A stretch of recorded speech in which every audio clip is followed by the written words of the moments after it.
नमस्कार बच्चों, मैं मिशन ज्ञान से रोहित नामा राजस्थान सरकार व वेदांता के CSR इनिशिएटिव ई कक्षा में आप सभी का स्वागत करता हूं। बच्चों हम पढ़ रहे हैं राजस्थान बोर्ड सेकेंडरी एजुकेशन यानी कि RBSE पाठ्यक्रम पर निर्धारित कक्षा 12 की गणित का चौथा अध्याय डिटर्मिनेंट्स यानी कि सारणिक, जिसके अब तक हमने भाग 5 तक के वीडियोज देख लिए। बच्चों अब तक हमने सारे कॉन्सेप्ट पढ़ लिए। जस्ट लास्ट वाले वीडियो में हमने सारणिक के गुणधर्म पढ़े जिस पर पूरी प्रश्नमाला निर्भर है। ठीक है, तो बच्चों अपन चलते हैं अब आपकी प्रश्नमाला के उदाहरण। ठीक है, आइए उदाहरण नंबर 8। बच्चों इससे पहले हमने और भी उदाहरण कर लिए थे। प्रश्न नंबर 8 हमारा क्या कह रहा है, 49, 39, 10 यानी कि 3 कोटि का सारणिक है का मान बिना विस्तार के ज्ञात करना है। इसने बोल दिया बिना प्रसार के, जो हम कर रहे थे ना पंक्ति के संगत अवयवों के सापेक्ष, स्तंभों के सापेक्ष या सारूज डायग्राम से, उस तरह से बिल्कुल नहीं करना। इसने क्या बोला, बिना विस्तार के ज्ञात कीजिए। तो जो बच्चों लास्ट वीडियो तुमने देखा वो वीडियो यहाँ पर बहुत ही ढंग से काम आने वाला है। अब यहाँ पर हम दिमाग चलाएंगे, जितनी बातें हमने पढ़ी बच्चों, एक एक प्रमेय हमने पूरी 10 प्रमेय पढ़ी, सबके मैंने तुम्हें एक एक एग्जाम्पल के साथ तुम्हें समझाया। और एग्जाम्पल भी मैंने न्यूमेरिकल लिया, ना कि ABCD की फॉर्म में, ताकि आपके समझ में थोड़ा ज़्यादा ढंग से आ जाए। और हालांकि जैसे मैंने तुम्हें बोला था, आपको उन एग्जाम्पल्स के अलावा एक एक एग्जाम्पल खुद की तरफ से और करना है। यदि आपने मेरा कहा माना है तो आपको इन प्रश्नों में कोई समस्या आने वाली नहीं है। तो बच्चों ध्यान से देखो, 3 कोटि का है का मान बिना विस्तार के ज्ञात कीजिए। तो बच्चों ध्यान से देखो, हमने क्या पढ़ा, किसी भी सारणिक में पंक्तियां स्तंभ को किसी अचर संख्या से गुणा करके उसमें से घटाया जोड़ा जाए तो सारणिक के मान पर कोई प्रभाव नहीं पड़ता। तो यहाँ पर देखो बच्चों, अपन एक काम करेगा, 49 और 6 में अंतर बहुत ज़्यादा है, 39 और 4 में भी अंतर ज़्यादा है, 10 और 1 में भी अंतर ज़्यादा है। तो एक काम करें, थोड़ा सा अभी ये तुम्हें दूरदर्शिता लगानी पड़ेगी, पहले से दिमाग में सोचना पड़ेगा। और ये पहले एग्जाम्पल में समझ में नहीं आएगा, जब अपन प्रैक्टिस ढंग से करेंगे तो पार पड़ेगी बच्चों, है ना। अब ध्यान से देखो, इसको अगर मैं इन बच्चों तीसरे स्तंभ के सभी अवयवों को यदि 8 से गुणा कर दे, देखो 8 × 48, तो 49 में से 48 घटा दो 1 बच जाएगा, 8 × 32, 39 में से 32 घटा दो बच्चों 7 बच जाएगा। इसको 8 से गुणा करो 8, 10 में से 8 घटा दो 2 बच जाएगा। उससे क्या होगा, पहला स्तंभ और दूसरा स्तंभ समान आ जाएगा। और हमने पढ़ा था यदि 2 स्तंभ या 2 पंक्तियां समान हो तो सारणिक का मान बच्चों क्या हो जाता है, 0 हो जाता है। तो हम क्या बोलेंगे, ध्यान से देखना यहाँ पे बच्चों, C1 इसको चेंज करेंगे किससे, है ना। इसमें लिखेंगे बच्चों C3 को तीसरे स्तंभ को 8 से गुणा करेंगे। ठीक है, इसको एक बार मैं थोड़ा सा रफ करता हूँ, क्यों घटाना है ना, तो पहले घटाने वाला लिखते हैं। C1 क्या होगा बच्चों, C1 में से क्या घटा दो, C3 को 8 से गुणा कर दो। तो ये प्रक्रिया हमें यहाँ पे लगानी है, और ऐसा करने से हमें पता है सारणिक के मान पर कोई प्रभाव नहीं पड़ेगा। तो आप अपने शब्दों में लिखो, हमें पता है सारणिक में किसी भी पंक्तियाँ स्तंभ को किसी अचर संख्या से गुणा करने पर, उस पंक्तियाँ स्तंभ में से घटाने पर उस सारणिक के मान पर कोई प्रभाव नहीं पड़ता है। तो ध्यान से देखो, तो C1, तो ये नई सारणिक हमारे पास क्या बन गई, इसको मल्टीप्लाई करो बच्चों, 8 × 48, 49 में से 48 घटाओ, कितना बचा 1। ठीक है, 4 दूनी 8 से गुणा करें, 8 × 32, 39 में से 32 घटाओ बच्चों, कितना बचा 7। 8 को 1 से गुणा करो 8, 10 में से 8 गया तो 2, ये दूसरा स्तंभ ऐसे कैसे 1, 7, 2, 6, 4, 1। अब आप यहाँ पे साइड में आराम से लिखो कॉन्फिडेंस के साथ में, क्या बच्चों क्या लिखोगे बताओ। हम लिखेंगे, चूंकि हम देख पा रहे हैं C1 बराबर C2, अतः सारणिक का मान 0 प्राप्त होता है। खत्म कहानी भाई, कोई भी 2 पंक्तियां 2 स्तंभ समान होते हैं तो सारणिक का मान 0 तो प्राप्त होगा। बात समझ में आ गई, बढ़े थोड़ा सा आगे, आ रहा मजा। अब तुम सोच रहे होंगे सर अचानक से कैसे स्ट्राइक होगा, तो बच्चों ऐसे जब तुम पूरे उदाहरण में तुम समझाऊंगा ना, उसके बाद जब तुम तुम्हारी प्रश्नमाला करोगे तो वहाँ पर तुम्हारा कॉन्फिडेंस अपने आप हाई होगा। मैं अभी तुम्हें थोड़ी बोल रहा हूँ तुम इनको ट्राई करो, अभी तो तुम पहले वीडियो देखो, समझो, फिर रफ कॉपी में करो, फिर गृह कार्य की कॉपी में करो, अपने आप ओरिएंटेशन डेवलप होने लग जाएगी। फिर हम प्रश्नमाला जब करेंगे तो उसको पहले तुम्हें ट्राई करना है, उदाहरण को तो पहले तुम समझो मेरे द्वारा, ना ये और देख लेना आप। ठीक है, आगे बढ़ते हैं। सारणिक का मान बिना विस्तार के ज्ञात कीजिए। अब यहाँ भी थोड़ी बातें करनी पड़ेगी बच्चों, क्वेश्चन को देखकर सोचना सीखो। एज ए स्टूडेंट यदि मैं तुम्हारी जगह बैठा हूँ तो मैं किस तरह से सोचूंगा, तुम भी बिल्कुल ऐसे ही देखो। अब 1a b + c, 1b c + a, 1c a + b का मान बिना विस्तार के ज्ञात करो। तो बच्चों काम करेगा, देखो इसका पहला स्तंभ देखो, इसके पहले स्तंभ में जो अवयव है वो आ रहा है 1 1 1, दूसरे में आ रहा है a b c। तो काम करेंगे, दूसरे स्तंभ को तीसरे स्तंभ से जोड़ दिया जाए और तीसरे स्तंभ की जगह लिख दिया जाए, यानी कि C3 को मैं लिख दूं बच्चों C2 + C3, लिख सकते हैं ना, सारणिक के मान पे कोई प्रभाव नहीं पड़ेगा। तो जो C3 है वो क्या बन जाएगा, A + B + C, यहाँ भी A + B + C, यहाँ भी A + B + C। और हमें पता है किसी पंक्ति या स्तंभ में से कोई अचर संख्या हम डायरेक्ट कॉमन ले सकते हैं, फिर A + B + C कॉमन ले लेंगे तो उधर बचेगा 1 1 1, याद आया कुछ। फिर वही बात, C1 और C3 बराबर है, इसका मतलब हम क्या बोल सकते हैं बच्चों, कोई भी दो पंक्तियां दो स्तंभ समान हो तो, सर्वसम हो तो, आइडेंटिकल हो तो उस सारणिक का मान 0 होगा। इतनी बातें करने के बाद पेन चलाएंगे, बाजो ध्यान से ना। तो सबसे पहले ये C1, ये C2 और ये C3, तो हम क्या संक्रिया लगा रहे हैं बच्चों, यहाँ पे C3 है ना, इसका मतलब C3 को चेंज करेंगे, वो आएगा C2 + C3, ये लीजिए, ठीक है। अब ध्यान से देखिए, आ जाओ, कर लोगे ना अब तो। 1 देखो यहाँ पे 1 A 1 B 1 C। अब C2 C3 करो एडिशन, A + B + C, फिर B + C + A, फिर आगे बढ़ो A + B + C, ये लीजिए बच्चों, ठीक है। ये थोड़ा ऊपर तक ले लिया मैंने लाइन, इसको थोड़ा सही कर लेना, इमोशनल बिल्कुल मत होना, ठीक है। अब आइए बच्चों, अब यहां से हम क्या कॉमन ले लें भाई, पूरे C3 में से A + B + C आ जाएगा बाहर, तो A + B + C, और अंदर क्या बचा बच्चों, 1 1 1, फिर क्या बचा A B C, ठीक है। और यहाँ पे आ जाएगा 1 1 1। तो बच्चों इसी के साथ हम क्या बोल सकते हैं, C1 = C3, अतः दो स्तंभ समान है, सर्वसम है, आइडेंटिकल है, अतः सारणिक का मान 0 प्राप्त होगा। और अगर तुम्हें प्रॉपर लैंग्वेज चाहिए तो देखो इस तरह से तुम आराम से कर सकते हो, ये लगाने की आवश्यकता नहीं है गुणधर्म 4 से, आप गुणधर्म 4 की जगह ये लिखो, चूंकि हम जानते हैं किसी सारणिक में दो पंक्तियां दो स्तंभ समान होने पर, सर्वसम होने पर उस सारणिक का मान 0 हो जाता है। तो 0 को A + B + C से गुणा करोगे कोई फर्क पड़ने वाला नहीं है, आंसर आ गया हमारा 0। आगे बढ़ते हैं जी, सारणिक का मान बिना विस्तार के ज्ञात कीजिए। जब बिना विस्तार के बोलेगा तो बच्चों बिना विस्तार के ज्ञात करना है, ठीक है। चलो संक्रियाओं के माध्यम से जो हमने गुणधर्म पढ़े उनके माध्यम से करेंगे, क्यों घबराते हो, बिल्कुल टेंशन मत लो।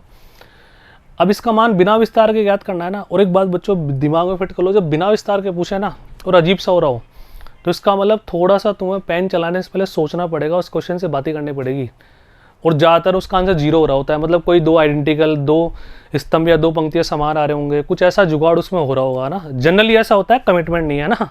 चलो A - B।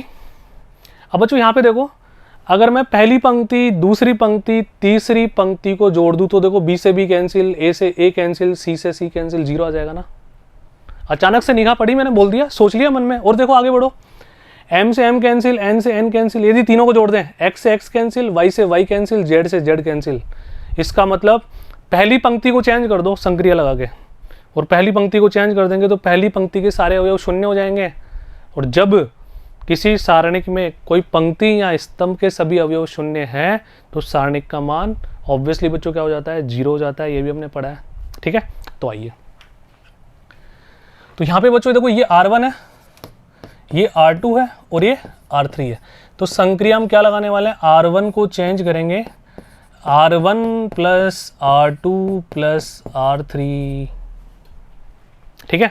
आइए तो स्टार्ट करो, जोड़ेगा एक बार, A - B + B - C + C - A।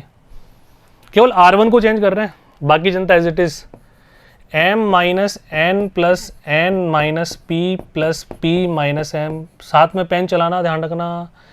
आ जाओ साहब, X - Y + Y - Z + Z - X, ठीक है बच्चों, कोई दिक्कत है यहाँ तक?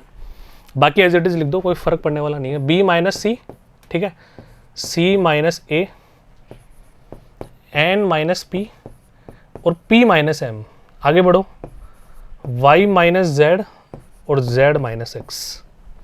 इसको हम सॉल्व करते हैं ना बच्चों, तो देखो यहाँ पे हमें क्या प्राप्त हो रहा है, पहली पंक्ति में सभी गौर फरमाना बच्चों, B से B कैंसिल, C से C कैंसिल, A से A कैंसिल, M से M कैंसिल, P से P कैंसिल, N से N कैंसिल, X से X कैंसिल, Z से Z गया, Y से Y गया, यानी कि क्या बचा हमारे पास, बिल्कुल ध्यान से देखना, 0 0 0, ये एज इट इज लिख दो b माइनस सी, सी माइनस ए, n minus P, p minus m, y minus z और z माइनस x। अब हम कह सकते हैं, चूंकि हम जानते हैं यदि सारणिक में किसी पंक्ति या स्तंभ के सभी अवयव शून्य हो तो सारणिक का मान शून्य प्राप्त होता है। दुनिया की कोई ताकत नहीं रोक सकती।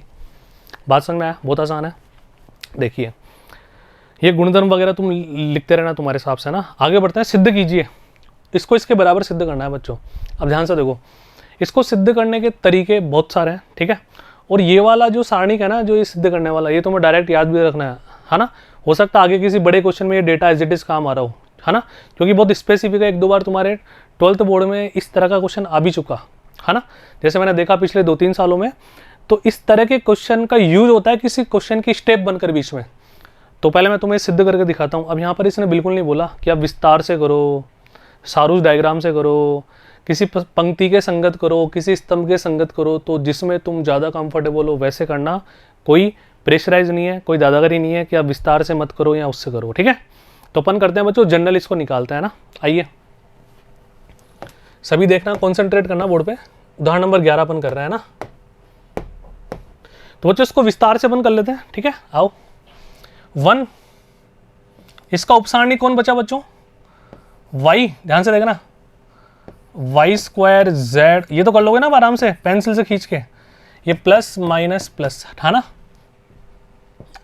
यहाँ पहली स्तंभ के सापेक्ष कर लो, कोई फर्क नहीं पड़ने वाला है यहाँ पे, ना। माइनस प्लस, पहले स्तंभ के सापेक्ष करते हैं क्योंकि 1 1 है, मल्टीप्लाई करने में कोई दिक्कत नहीं होगी। माइनस का 1, ठीक है। अब ध्यान से देखो, इसके सापेक्ष करोगे तो बच्चों कौन बचेगा? X square Z Z square, जैसे मैंने तुम्हें सिखाया था पिछले वीडियोस में वैसे करना आराम से इसको। प्लस का 1, इसके सापेक्ष कौन बचा? एक्स स्क्वायर वाई और वाई स्क्वायर। ये लीजिए, कैलकुलेशन करते हैं, इसके बराबर लाने की कोशिश करेंगे, बिल्कुल चिंता मत करो तुम। आ जाओ बच्चों, यह गया Z square Y minus Y square Z. यहाँ पे आ जाओ, माइनस का 1, पहले इसको सोल्व कर लेते हैं। Z square X minus X square Z, plus का 1, इसको मल्टीप्लाई कर लो, X Y square minus X square Y. थोड़ा और इसको सुलझा लेते हैं अपन। Z square Y minus Y square Z minus Z square X plus X square Z plus X Y square minus X square Y. ये लीजिए बच्चों, ठीक है। अब इसके बाद हमें सुख दुख पाके, अच्छा देख लो पहले कुछ कैंसिल हो रहा है क्या? देखो बच्चों, एक्स स्क्वायर की टर्म भी 2 है हमारे पास, वाई स्क्वायर की टर्म भी 2 है और जेड स्क्वायर की टर्म भी 2 है। तो आप कॉमन लेकर इसको और सुंदर बना तो सकते हो, लेकिन कोई फ़ायदा नहीं है, ठीक है। इसमें कन्वर्ट करना है बच्चों। प्रश्न ने बोला कि LHS और RHS दोनों को बराबर लाना है कैसे भी। ये थोड़ी बोला कि आप LHS से ही छेड़खानी करो या RHS से ही छेड़खानी करो, हम दोनों से कर ले तो क्या फर्क पड़ता है, ठीक है। तो आओ, ये हमारा आगे बच्चों बायां पक्ष, ठीक है। अब हम चलते हैं कलर चेंज करके दाएं पक्ष की तरफ, इसको मल्टीप्लाई करें, ठीक है। RHS, पहले इन दोनों को मल्टीप्लाई कर लो, बहुत आराम से, कोई जल्दबाजी नहीं है। देखो बच्चों, x into Y minus Y square minus Z X और प्लस का वाई जेड, इसको मल्टीप्लाई हमें करना है बच्चों किससे? z माइनस एक्स से। RHS कॉल कर रहे हैं दायां पक्ष को, है ना। चलो आ जाओ मल्टीप्लाई करो। पहले z को बोल लो x Y Z minus Y square Z minus Z square X plus का जेड स्क्वायर वाई। अब माइनस एक्स की बारी, minus X square Y, minus है ना, तो प्लस का एक्स वाई स्क्वायर प्लस का एक्स स्क्वायर जेड माइनस का एक्स वाई जेड। देखते हैं बच्चों, सुख दुख पालो थोड़े से, हो सकता है बराबर आ रहे हो और आएंगे ही। ये प्लस का एक्स वाई जेड से माइनस का एक्स वाई जेड कैंसिल हुआ, ठीक है। अब यहाँ पर देखो बच्चों, माइनस का वाई स्क्वायर जेड मिल गया, एक एक को मिला के तो मैं दिखा रहा हूँ, फिर तुम आराम से और सुंदर सुंदर इनको थोड़ा पास पास लिख लेना। माइनस का जेड स्क्वायर एक्स, ये लीजिए, ठीक है, ये मिल गया, ये मिल गया। प्लस का जेड स्क्वायर वाई, प्लस का जेड स्क्वायर वाई, ये रहा। माइनस का एक्स स्क्वायर वाई, ये रहा। एक्स वाई स्क्वायर प्लस का, ये रहा, ठीक है। एक्स स्क्वायर जेड प्लस का, ये रहा। बस सब आ गए, खत्म। तो आप बिल्कुल आत्मविश्वास के साथ लिख सकते हैं। क्या लिख सकते हो बच्चों? बायां पक्ष बराबर दायां पक्ष, ये हमारा आ गया दायां पक्ष RHS, तो LHS बराबर RHS। जब भी सिद्ध करने वाले सवाल आते हैं तो हमें इति सिद्धम लगाना नहीं भूलना। क्लियर है क्या बच्चों बात? अरे बहुत आसान है ना, बस तो करते जाओ, क्या देखते हो, मस्त रहो ना, आगे बढ़ो। अब बच्चों संक्रिया वाला मेथड भी तुम्हारे सामने पेश है। अगर आप बिना विस्तार के भी करना चाहो तो इसको पॉज कर लेना, वीडियो को स्क्रीनशॉट ले लेना, ठीक है, कर लेंगे आराम से। चलो भाई, वहां पे प्रश्न ने बोला ही नहीं ना, तो अपन क्यों माथाफोड़ी कर रहे हैं, ठीक है। लेकिन मैंने दोनों मेथड तुम बता दिए, ये आपके आराम से समझ में आ जाएगा, बहुत आसान है। थोड़ा बहुत मैं समझाने की कोशिश करता हूँ बच्चों। R1 को हमने कैसे चेंज किया? R1 माइनस R2 कर दो तो 1 minus 1 0, x minus Y X square minus Y square. R2 के लिए क्या किया? R2 में से R3 घटा दो, ठीक है, 1 minus 1 0, Y minus Z Y square minus Z square. तो यहाँ से बच्चों हमारे पास कुछ कॉमन आ जाएगा। देखो पहली पंक्ति में से x माइनस वाई, जो कि इसका फॉर्मूला होता है x minus Y X plus Y. यहाँ से कॉमन ले लो y माइनस जेड, जो कि फॉर्मूला होता है y minus Z Y plus Z, ठीक है। तो ये देखो x माइनस वाई और y माइनस जेड तो हमने ले लिया आराम से कॉमन। अब इसका प्रसार करने में कोई जोर ही नहीं आने वाला, क्योंकि 0 0 हम क्या देखते हैं प्रसार करते समय कि ज़्यादा शून्य किस पंक्तियाँ स्तंभ में, तो उसी के सापेक्ष कर दो ना। तो हमने इसके सापेक्ष किया, इसको 0 0 केवल एक के सापेक्ष किया, y plus Z minus X plus Y, ये मल्टीप्लाई कर दिया, सोल्व किया, ये डायरेक्ट हमारा आंसर आ गया। इसको तुम्हें एज ए रिजल्ट आज के बाद डायरेक्ट याद भी रखना है ना। ये काम आएगा कि x minus Y Y minus Z Z minus X cyclic order में, यदि सारणी को 1 1 1 X Y Z X square Y square Z square. बढ़े आगे, चलो उदाहरण नंबर 12, बिना विस्तार के सिद्ध कीजिए। अब यहाँ पर दिमाग चलाना पड़ेगा। इसने बोला बिना विस्तार के सिद्ध करो। अब यहाँ पे हम जैसे पहले कर रहे थे ना जनरल विस्तार से, वैसे नहीं कर सकते। आ जाओ, तो पहले बातें करो तुम इससे वीडियो पॉज करके, ठीक है। सबसे पहले बच्चों देखो, जब सिद्ध करने वाले सवाल होते हैं ना तो आसान क्यों लगते हैं ज़्यादा? क्योंकि हमें मंजिल पहले से दिखाई देती है। तो जितने भी प्लस में ये डेटा आ रहा है ना, इन सबको हमें हटाना है। ट्वाइस को देख लेंगे, अपने आप आ जाएगा ना। चलो जी आओ, थोड़ा सा इसको ऊपर लेते हैं। तो चलिए काम अपन करते हैं, बताऊँ क्या, कैसे भी सुख दुख पाकर यहाँ पे है ना अपन कुछ डेटा लाते हैं जो सिंगल हो। या तो हम लाएं CR Z या लाएं BQ Y, उसके बाद तो एक एक को अपन घटाते चलेंगे, आंसर आ जाएगा। क्योंकि देखो यहाँ पे प्लस में है ना, जैसे मान लो यहाँ पे केवल B आता है, तो हम क्या करेंगे, C3 को क्या लिखेंगे, C3 माइनस C1। B से B कैंसिल होगा, अकेला A आ जाएगा। Q से Q कैंसिल होगा, अकेला P आ जाएगा, है ना। Y से Y कैंसिल होगा, अकेला X आ जाएगा। लेकिन केवल एक डेटा में बचाना है, तो उसके लिए बच्चों अपन क्या करते हैं, बिल्कुल ध्यान से देखना तुम्हारा। C1 को चेंज करो, क्या करें बताओ, C1 plus C2 minus C3 कर दो। ये दिमाग मैंने कैसे चलाया, अगर C1 और C2 को जोड़ते हैं तो देखो twice of C plus A plus B, और A और B कैंसिल हो जाएगा, ट्वाइस ऑफ C बच जाएगा केवल। देखो यहाँ पे इन दोनों को जोड़ते हैं तो twice of R, P plus Q cancel हो जाएगा यहाँ से। इन दोनों को जोड़ते हैं तो 2 बार Z आ जाएगा, ट्वाइस ऑफ Z, X और Y कैंसिल हो जाएगा, अकेला सिंगल बच जाएगा। उसके बाद तो बहुत आसान हो जाएगा। तो पहली स्टेप सोचना इंपॉर्टेंट था। आप बोलोगे सर आपको तो स्ट्राइक होगी, आपको तो प्रैक्टिस, हमें कैसे स्ट्राइक होगी, आप भी प्रैक्टिस करो ना। मैंने कब बोला कि उदाहरण वाले क्वेश्चन आपको खुद से करना है। उदाहरण वाले क्वेश्चन आप पहले समझो किस तरह से अप्रोच हम डेवलप कर रहे हैं, फिर जब प्रश्नमाला स्टार्ट होगी तब आपको खुद से दिमाग लगा के करना है, ठीक है। आ जाओ, तो मैंने संक्रिया क्या लगा दी बच्चों, C1 को क्या चेंज करेंगे अपन, C1 और C2 जोड़ेंगे और C3 उसमें से घटा देंगे, ठीक है। तो आ जाओ, तो फटाफट से जोड़ते जाओ, B plus C, C plus A और घटा दो A B, ठीक है। तो पहले अपन C1 को कंप्लीट कर लेते हैं। ये C1 है हमारा, ये C2 और ये C3 है ना। Q plus R plus P minus P minus Q, फिर चलो y plus Z plus X minus Y. बाकी एज इट इज रहने दो, इनको बाद में देखते हैं अपन थोड़ी देर बाद में, है ना। C plus A, R plus P, Z plus X, आगे बढ़ो, A plus B, P plus Q, X plus Y। इसकी कैलकुलेशन कर लेते हैं एक बार, आ क्या रहा है ना, फिर देखते हैं बच्चों देखो ए से ए कैंसिल, बी से बी कैंसिल, ट्वाइस ऑफ सी लिख देते हैं अपन यहाँ पे केवल। नीचे चलो, पी से पी कैंसिल, क्यू से क्यू कैंसिल बच्चों, ट्वाइस ऑफ आर। फिर आगे बढ़ो जी, एक्स से एक्स कैंसिल, वाई से Y cancel, twice of Z. ठीक है, आगे देखो सी प्लस ए,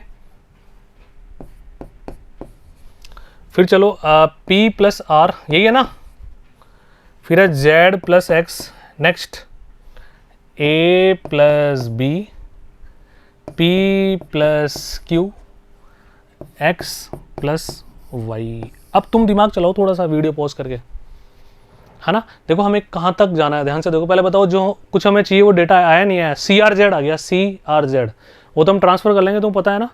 परस्पर दो पंक्तियों स्तंभों को चेंज करते हैं तो ऋणात्मक चिन्ह लगा देते हैं, वो तो देख लेंगे, वो घर की बात है ना। चले आगे बढ़ेगा थोड़ा सा, इसको ऊपर लेके जाते हैं बच्चों ना। अब कलर चेंज करता हूं ताकि तुम्हें और मजा आए थोड़ा देखने में। अब हमें पता है किसी पंक्तियां स्तंभ में से कोई अचर संख्या गुणा हो तो उसको हम बाहर कॉमन ले सकते हैं। तो पहले इसको कॉमन ले लो, ये दो साथ साथ चलेगा भाई, ये ना क्या आ जाएगा, सी आर जेड, ये तो चलेगा ही चलेगा। अब ध्यान से देखो, तुम आराम से इस स्टेप को फिर पूरा लिखना, फिर आगे संक्रिया लगाना, लेकिन मैं अब डायरेक्ट लगा देता हूँ, टाइम बचेगा। अब एक काम करो बच्चों, अगर इसमें से इसके बाद लिखना ही पड़ेगा वरना तुम कंफ्यूज हो जाओगे। तुम देखोगे सर ट्वाइस ऑफ सी कैसे माइनस किया। चलो मैं एक बार और लिख देता हूँ, है ना। C plus A, P plus R, ठीक है, जेड प्लस एक्स, आगे बढ़ो, A plus B, P plus Q, X plus Y. ठीक है, अब ध्यान से देखो। अब बच्चों अपन क्या करें, देखो अपने को चाहिए A P X, A P X, C से सी कैंसिल हो जाएगा, आर से आर कैंसिल हो जाएगा, जेड से जेड कैंसिल हो जाएगा। इसका मतलब हम क्या करें बच्चों, C2 में से C1 घटा दो, C2 में से C1 घटा दो, क्यों चिंता करते हो। तो अगली संक्रिया बच्चों हम क्या लगा दें यहाँ पे, ध्यान से देखो, C2 बराबर C2 माइनस C1 लगा दें, क्या कोई दिक्कत वाली बात थोड़ी है। तो इस संक्रिया को लगाने पर देखो बच्चों में क्या प्राप्त होता है, ध्यान से देखना अब, है ना। C2 में से C1 लेस करो, ये दो तो बाहर आएगा, इससे तो कोई छेड़खानी हो ही नहीं सकती। तो बच्चों C2 में से C1 कटाओगे तो C से C कैंसिल, क्या बचेगा, A बचेगा। लेकिन पहले C1 तो लिखो, C R Z, भाई समझ आ रहा है ना। अब ध्यान से देखो, C प्लस A में से C घटा दो बच्चों, क्या बचा, केवल A बचा। P प्लस R में से R घटा दो, केवल P बचा। आगे बढ़ो जी, Z प्लस X में से Z घटा दो, केवल X बचा। तीसरा स्तंभ ऐसे कैसे, A प्लस B, फिर बताओ P प्लस Q, फिर आगे बढ़ो बच्चों X प्लस Y। यहाँ तक कोई दिक्कत है किसी को। अब सर हमारे पास ये दो स्तंभ तो आ गए, जो हमारा जो RHS है ना दायां पक्ष, देखो APX आ गया, क्या APX भी आ गया, CRZ भी आ गया। अब लाना है BQY, तो BQY तुम्हें साफ साफ दिख रहा है, आ जाएगा, है ना। अब क्या संक्रिया लगाओगे, अपने आप अंदर से आवाज आ रही नहीं आ रही। C3 में से BQY चाहिए ना, तो A से A उड़ेगा, P से P कैंसिल होगा, X से X कैंसिल होगा। सर C3 को चेंज करो, C3 माइनस C2 अपने आप आ जाएगा। ठीक है, आओ तो एक सेकंड बच्चों, ये थोड़ा सा इसको अपन ऐसे कर लें क्या, जगह हो जाएगी यहाँ पे, है ना। अब हम संक्रिया लगाएंगे बच्चों पे, कौन सी, C3 बराबर C3 माइनस C2, ये लीजिए बच्चों। अब आ गया 2, ठीक है, 2 तो ऑलरेडी है ही, पहले इनको लिखो, पहले को C। मैं थोड़ा बाहर चला जाऊंगा कैमरे से, लेकिन मेरा हाथ तुम्हें दिखता रहेगा, वीडियो पॉज करके खुद भी लिखो APX। अब घटा दो बच्चों, A प्लस B में से A घटाओ, B बचा। P प्लस Q में से P घटाओ तो Q बचा, और X प्लस Y में से X घटाओ, केवल Y बचा। ये लीजिए। अब हमें देखना है कि जो हमारा राइट हैंडेड साइड है, दायां पक्ष, वो आया या नहीं आया, है ना। इंपॉर्टेंट तो वही है ना। तो जो देख पा रहे हो क्या, APX तो बिल्कुल लास्ट में आ रहा है सर, नहीं बीच में आ रहा है APX। फिर BQY, तो एक काम करते हैं हम पहले दोनों को चेंज करते हैं ना, हमें पहले APX चाहिए ना। तो बच्चों ये तो देखो C1 है, और ये C2 है, और ये C3 है। तो इसमें हम क्या लिखेंगे बच्चों, ध्यान से देखना, इसमें हम लिखने वाले हैं कि यहां पे लिख रहा हूं ना, C1 और C2 को इंटरचेंज करेंगे। जब दो स्तंभों या दो पंक्तियों को इंटरचेंज करते हैं तो नेगेटिव साइन के साथ करते हैं, तो यहाँ पे हम क्या लगाएंगे बच्चों, -2, ठीक है। तो पहले C2 लिख दो C1 की जगह, APX, ठीक है। फिर क्या आ रहा है, CRZ, ये चेंज हो गया, BQ और Y। अब देखो ये हमारा दायां पक्ष आया नहीं आया सर, APX आ गया, लेकिन CRZ और BQY को भी इंटरचेंज करना पड़ेगा। तो यदि हमें एक और बार इंटरचेंज करना है तो एक और बार माइनस का साइन लेंगे, और यदि एक और बार माइनस का साइन लेंगे तो पहले से माइनस है और माइनस माइनस क्या हो जाएगा, प्लस हो जाएगा। तो वापिस हम क्या लिखे बच्चों, ध्यान से देखो, C3 इंटरचेंज किससे, C2 से। तो अगेन माइनस माइनस बच्चों क्या हो जाएगा, प्लस, ठीक है। माइनस का साइन लगाने की जरूरत नहीं है। तो APX BQY CRZ, क्या ये हमारे दायां पक्ष के बराबर है क्या बच्चों, देख सकते हो। इति सिद्धम लगाना बिल्कुल भी ना भूलें। ये लीजिए, बहुत ही प्यारा सवाल था बच्चों। अब इसको hand to hand video pause करके खुद से करो, बिल्कुल वीडियो पॉज करके खुद से करो। फिर तुम्हें लगे कहीं तुम अटक गए किसी भी स्टेप में, तो बच्चों गुरुजी तुम्हारे हाथ में ही है। जहाँ भी तुम देख रहे हो, LED में, कंप्यूटर में, मोबाइल में, बच्चों रिकॉर्डिंग वीडियोस तो बहुत ही लाभदायक है। तुम्हारा मन करे जितनी बार देखो, तुम्हारा मन करे जहाँ पे तुम अटके वहीं पे वीडियो पॉज कर दो, दोबारा करो, 3 बार देखो, 4 बार देखो। ये तो स्कूल से भी अच्छा है। स्कूल में तो जैसे मान लो मैं क्लास में हूँ तो मैं समझा के चला गया, कुछ बच्चे डर के मारे नहीं पूछेंगे, शर्म के मारे नहीं पूछेंगे। अब बच्चों अगर तुम्हारे अंदर 10% है, 20% भी पढ़ने की भावना है ना, तुम्हारी नीयत अच्छी है ना पढ़ने के लिए, तो बच्चे वीडियोस मोर देन इनफ है। ना तो मैं कोचिंग जाने की जरूरत है, ना तो मैं स्कूल जाने की जरूरत है। पक्का बोल रहा हूँ, क्योंकि एक एक सवाल एक एक कॉन्सेप्ट के साथ मैं तुम्हें समझा रहा हूँ, तो थोड़ी सी मेहनत तो करनी पड़ेगी, ठीक है। चलो, तो बात समझ में आ गई। ये और देख लेना तुम, बढ़िया बढ़िया सुंदर सुंदर राइटिंग में लिखा हुआ है। अब बच्चों आगे बढ़ते हैं उदाहरण नंबर 13 की तरफ। क्या कह रहा है, ध्यान से पढ़ लो। यदि XYZ सभी भिन्न भिन्न हो, बच्चों XYZ सभी भिन्न भिन्न है। अब इसने अब तक तो ऐसी कोई बात ही नहीं करी भिन्न भिन्न है या सेम है। इसका मतलब इस बात को नोट कर लो, ये बात हमारे एंड में काम आने वाली है कहीं ना कहीं पे। बच्चों मैथमेटिक्स में क्वेश्चन में जो बात गिवन है ना, उस बात का यूज होगा ही होगा आंसर तक जाने में, है ना। सबसे पहले दिमाग में फिट कर लो, XYZ भिन्न भिन्न है, अलग अलग है, सेम नहीं है। X is not equal to Y, Y is not equal to Z, Z is not equal to X। अगर इसका मान 0 है तो सिद्ध करो कि X into Y into Z, ये आंसर आएगा -1। तो बच्चों कर लेते हैं, कोई दिक्कत वाली बात ही नहीं है, 1% ही नहीं है, बिल्कुल चिंता मत करो। अभी सलटाते हैं इसको, है ना। अब तरीके तो बहुत सारे हैं इसको हल करने के। पहला तरीका तुम ऐसे भी कर सकते हो, क्या हमने एक गुणधर्म पढ़ा था मैट्रिक्स में। अगर इस तरह से मैट्रिक्स हो तो एक सारणिक तो ये बन जाएगा, और एक बन जाएगा तीसरे स्तंभ में x3 y3 z3। वैसे करें, या तुम्हारा मानो तो डायरेक्ट सारूज डायग्राम लगा दो, 0 के बराबर कर दो, सुख दुख पालो, ये आंसर 100% आ जाएगा। तो मैं तो वैसे बताऊं ताकि वो गुणधर्म भी तुम्हारा रिकॉल हो जाएगा, है ना। दोनों तरीके से कर सकते हैं, तुम प्रसार से भी कर सकते हो, सारूज डायग्राम से भी कर सकते हो, बिना विस्तार के भी इसको अपन कर सकते हैं, देखो, है ना। आओ इसको हम ऐसे कर सकते हैं बच्चों, देखो ऐसे ब्रेक कर सकते हैं, x square 1, y square 1, z square 1 plus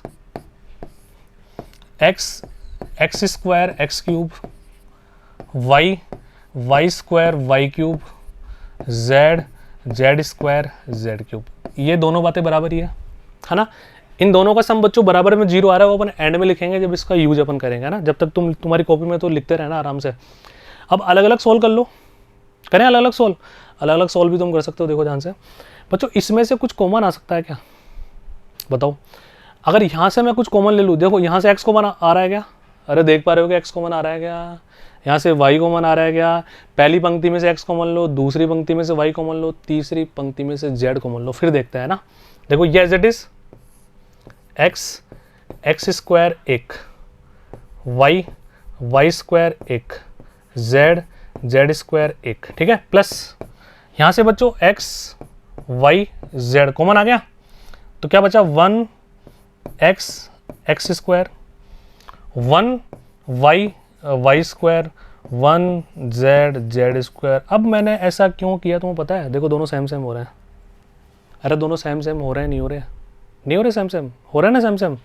अब यहाँ पे एक समस्या है सर, दोनों समान तो हो रहे हैं, लेकिन यहाँ पे एक समस्या है दोनों को समान लिखने में। क्या समस्या है बताओ?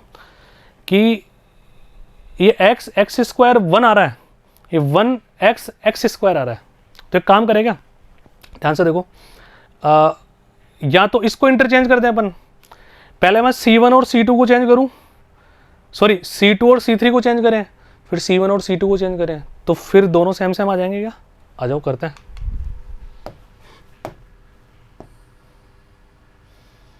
ध्यान से देखना बच्चों, इसमें है ना, इसमें कर रहे हैं अपन, है ना। देखो 2 बार संक्रिया लगा रहा हूं, C1 इंटरचेंज किससे? C3 से। C1 को मैंने C3 से इंटरचेंज कर दिया, ठीक है। तो यहां पे क्या आ जाएगा बच्चों? 1 1 1। C1 का डेटा C3 पे चला जाएगा, x y z, और ये C2 वाला data x square y square z square as it is. इसको सॉल्व नहीं करने, अभी समझा रहा हूं, फिर तुम अपनी भाषा में आराम से लिख लेना। अगेन बच्चों इसमें मैं क्या कर रहा हूं, ध्यान से देखना। अब C2 और C3 को चेंज कर रहा हूं, C2 इंटरचेंज विथ C3, तो ये फाइनल बच्चों क्या बन गया? ध्यान से देखना, 1x X square, 1y Y square, 1z Z square, और प्लस में क्या चल रहा था, ये तुम्हारे साथ हमेशा चलना चाहिए, एक्स वाई जेड, इधर आ गया 1x X square, 1y Y square, 1z Z square. ऐसे भी कर सकता है ना, ये जानबूझ के खेल रहा हूँ मैं इनके साथ।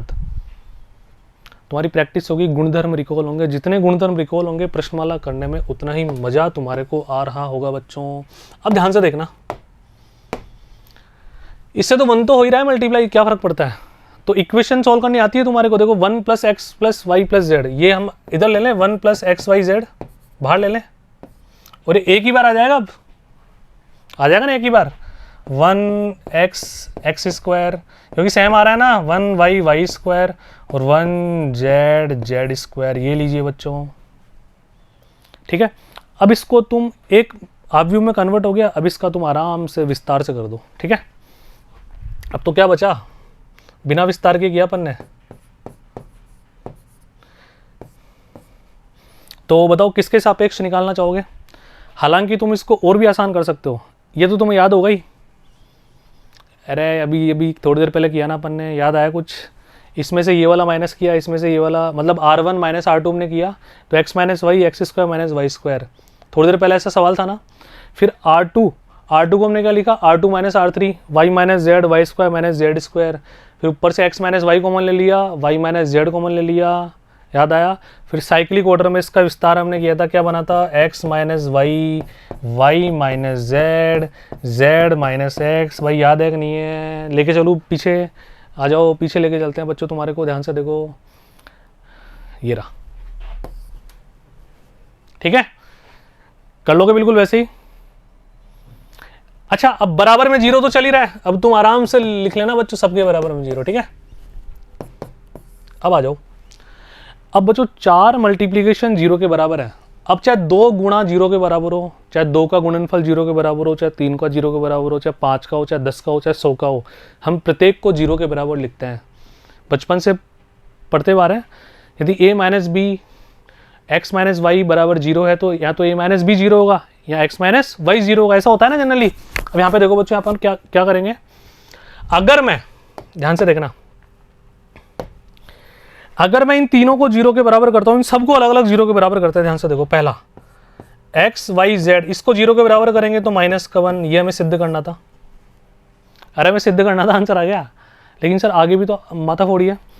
अगर x बराबर y, इसको 0 के बराबर करते हैं तो इसको 0 के बराबर करते हैं तो y बराबर z, इसको 0 के बराबर करते हैं तो z बराबर x। लेकिन यदि हम प्रश्न के शुरुआत में चलें तो सर आपने पहले ही हमें एक बात नोट करवाई थी, x y z सभी भिन्न भिन्न हैं। अगर x y z सभी भिन्न भिन्न है तो बच्चों ये तो हो ही नहीं सकता ना, क्योंकि प्रश्न ने पहले बोल दिया ये तो इम्पॉसिबल है, क्योंकि x is not equal to y, y z के बराबर नहीं है, z x के बराबर नहीं है, क्योंकि प्रश्न ने पहले कह दिया x y z तीनों भिन्न भिन्न है।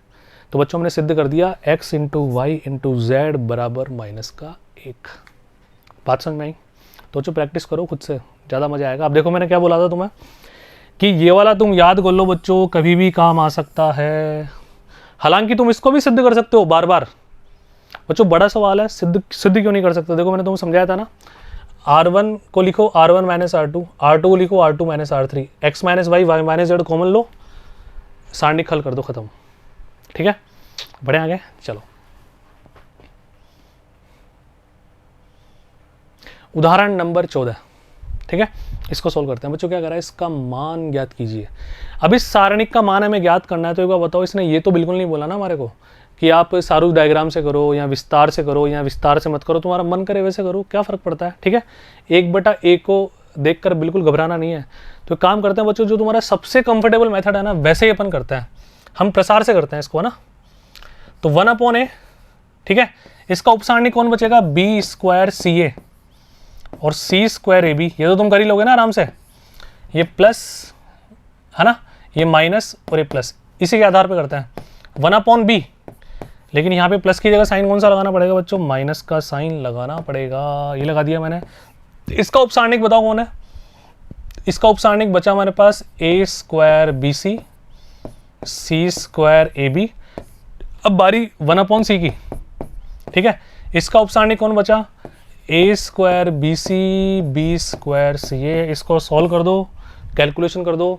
कैलकुलेशन वहाँ तक तो हमें करनी है जहाँ तक अच्छा सा मान, एक सरलीकरण मान प्राप्त हो रहा हो, क्योंकि इसने कुछ नहीं बोला कि सिद्ध करो, वहाँ तक लेके जाओ, वहाँ तक लेके जाओ, तुम्हारा मन करे वहाँ छोड़ देना, लेकिन थोड़ी सी तो कैलकुलेशन करनी पड़ेगी। 1/a को गुणा करेंगे इससे, AB³ माइनस AC³, ठीक है, ए से कैंसिल कर देंगे, क्यों चिंता करते हो भाई। देखो AB³ माइनस AC³, यहाँ पर आ जाओ माइनस 1/b, इसको मल्टीप्लाई करो, A³ B minus C³ B, ठीक है, C³ B आएगा, प्लस का 1/c, यहाँ पे आ जाओ बच्चों, क्या आएगा बताओ, A³ C minus B³ C। अच्छा, जो 1/a हमें परेशान कर रहा था, है ना, देखो बच्चों, मैं अगर इसको पहली पंक्ति के सापेक्ष करता तो A² BC, ये 1/b बार बार परेशान करता हमारे को। तो 1/b 1/c जो बेकार सा डेटा है ना, उसको पहले बाहर रखो ना। तो हमने क्या दिमाग लगाया कि स्तंभ, पहले स्तंभ के सापेक्ष हमने कर दिया इसका प्रसार। यहाँ पे समझदार हो तुम, A से कैंसिल कर दोगे तो B³ माइनस C³, यहाँ पे B दोनों में कैंसिल हो जाएगा, लेकिन माइनस का साइन है तो यहाँ पे आ जाएगा C³ माइनस A³, प्लस का हो जाएगा ना, माइनस है तो C³। आगे बढ़ो, C से C कैंसिल हो जाएगा तो बच्चों A³ माइनस B³ और मुबारक हो, सब कुछ कैंसिल, B से B गया, A से A गया, C से C गया, साइक्लिक ऑर्डर बना, रिजल्ट विल बी 0। कोई दिक्कत वाली बात ही नहीं है। बात समझ में आई बच्चों सभी के? चलते हैं बच्चों अगले उदाहरण पे। उदाहरण नंबर 15 पे क्या कह रहा है, ध्यान से देखिए। सिद्ध कीजिए बच्चों, 3 कोटि का सारणिक है जिसका मान हमें ज्ञात करना है कि ये 2 ब्रैकेट a+b+c की घात घन यानी कि क्यूब के बराबर इसको लाना है ना। तो बच्चों ध्यान से देखो, यदि इसको प्रॉपर हम प्रसार की सहायता से करेंगे, जैसे इसने खुद कुछ मेंशन नहीं किया कि बिना विस्तार के सिद्ध करो या विस्तार की सहायता से करो या सारूस विधि से करो, लेकिन थोड़ा सा तुम दिमाग चलाओ बच्चों। यहाँ पे देखो, इस पूरी प्रश्नमाला की खास बात यह है कि तुम्हारी प्रैक्टिस बहुत ज़्यादा होनी चाहिए। है तो आसान, कोई बहुत तगड़े कॉन्सेप्ट नहीं है, बस माइंड इतना शार्प होना चाहिए कि पहली स्टेप हमें ढंग से सूझे कि हमें करना क्या है, क्योंकि पहली स्टेप में जो आपने डिसीजन ले लिया वो आपको भंवर में फंसा देगा आगे, है ना। इसके लिए प्रैक्टिस बहुत ज़्यादा हमें करनी है। अब ध्यान से देखो, यहाँ पर अगर हम इसको प्रसार की सहायता से करते हैं तो बच्चों डेटा बहुत बड़ा हो जाएगा, बड़ी बड़ी कैलकुलेशन हो जाएगी, फिर हमें राइट हैंडेड साइड यानी कि दायां पक्ष को भी ढंग से हल करना पड़ेगा, तो और बड़ा हो जाएगा वो। हो सकता है आगे झुंझुन आके हम एग्जाम में इस तरह से करें तो क्वेश्चन को छोड़ दें। तो पहले इसको हम थोड़ा सस्ता बनाते हैं ना। ध्यान से देखो, ऐसे मेरे साथ साथ सोचना सीखो बच्चों। ओरिएंटेशन डेवलप होगी तो एग्जामिनर किसी भी तरह का क्वेश्चन देगा, आप कभी फंसोगे नहीं, है ना। आओ अब बच्चों यहाँ पे देखो, a प्लस पहले स्तंभ में क्या आ रहा है, a+b+2c, ठीक है। दूसरे स्तंभ में a, तीसरे में b, है ना। पहली पंक्ति की जो अवयव है, अगर स्तंभ और पंक्ति की बात करें तो अपन, है ना। फिर यहाँ पे यानी कि 2 अवयव तो बिल्कुल साधारण से आ रहे हैं और 1 अवयव प्रत्येक पंक्तियां स्तंभ में बिल्कुल बेकार से आ रहा है ना। तो एक काम करते हैं बच्चों, अगर ये a इसमें जुड़ जाए तो क्या आ जाएगा 2b, ये b भी इसमें जुड़ जाए तो क्या हो जाएगा 2c। तो 2 कॉमन ले लेंगे तो क्या बचेगा a+b+c।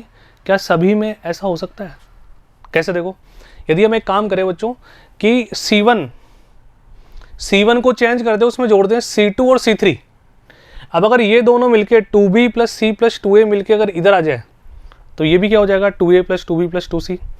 ये a plus C plus A plus 2b दोनों मिलकर इसमें जोड़ दें तो ये भी क्या हो जाएगा 2 bracket a plus b plus c। बोलो हाँ है ना। फिर इसका मतलब पूरा एक स्तंभ 2a प्लस बी प्लस सी, ये पूरे एक स्तंभ में समान अवयव होंगे, उसमें से अपन 2 bracket a plus B plus C common ले लेंगे। उसके बाद पहला स्तंभ आ जाएगा 1 1 1। बस यहाँ तक का रास्ता मुझे दिखाई दे रहा है वर्बली, इसके बाद का रास्ता हमें पेन चलाने के बाद ही दिखाई देगा। तो यहाँ तक एक बार हम पेन चलाते हैं। तो आ जाओ बच्चों, संक्रिय हम क्या लगाए यहाँ पे, ध्यान से देखो, ये C1, ये C2 और ये C3। तो हम C1 को चेंज कर रहे हैं बच्चों, कैसे, इसमें जोड़ दो बच्चों आप C1 plus C2 plus C3। सबसे पहला काम ये करो तुम, ठीक है, आ जाओ मेरे साथ साथ। तो जोड़े क्या, a प्लस बी इसमें जोड़ेंगे तो a भी 2 बार, b भी 2 बार, तो ट्वाइस ऑफ, है ना, a 2b प्लस का 2c। इस बात से सहमत होना सभी, है ना। पहले C1 को अपन कंप्लीट करते हैं, बहुत आराम से देखना। अब यहाँ पे देखो, अगर इन दोनों को जोड़ेंगे तो 2b plus 2a plus c और एक c पहले से है, तो सिस्टमेटिक लिख दो 2a plus 2b plus 2c। ऐसा ही हमें तीसरे अवयव के साथ करना है। यहाँ पे देखो c कितनी बार आ जाएगा, 2 बार, a भी 2 बार, b भी 2 बार। अरे देख पा रहे हो ना, तो 2a plus 2b plus 2c। बाकियों से छेड़खानी करने की फिलहाल जरूरत नहीं है, आराम से एक एक संक्रिया को अप्लाई करते हुए अपने को आगे बढ़ना है बच्चे। तो आगे क्या बचा, a, इधर क्या बचा, b plus c plus 2a। यहाँ पे क्या है बच्चों, a, आगे बढ़ो जी, b, फिर यहाँ पे बच्चों कितना है, वापस b है क्या यहाँ पे, अच्छा यहाँ पे आ जाएगा बच्चों c plus a plus 2b।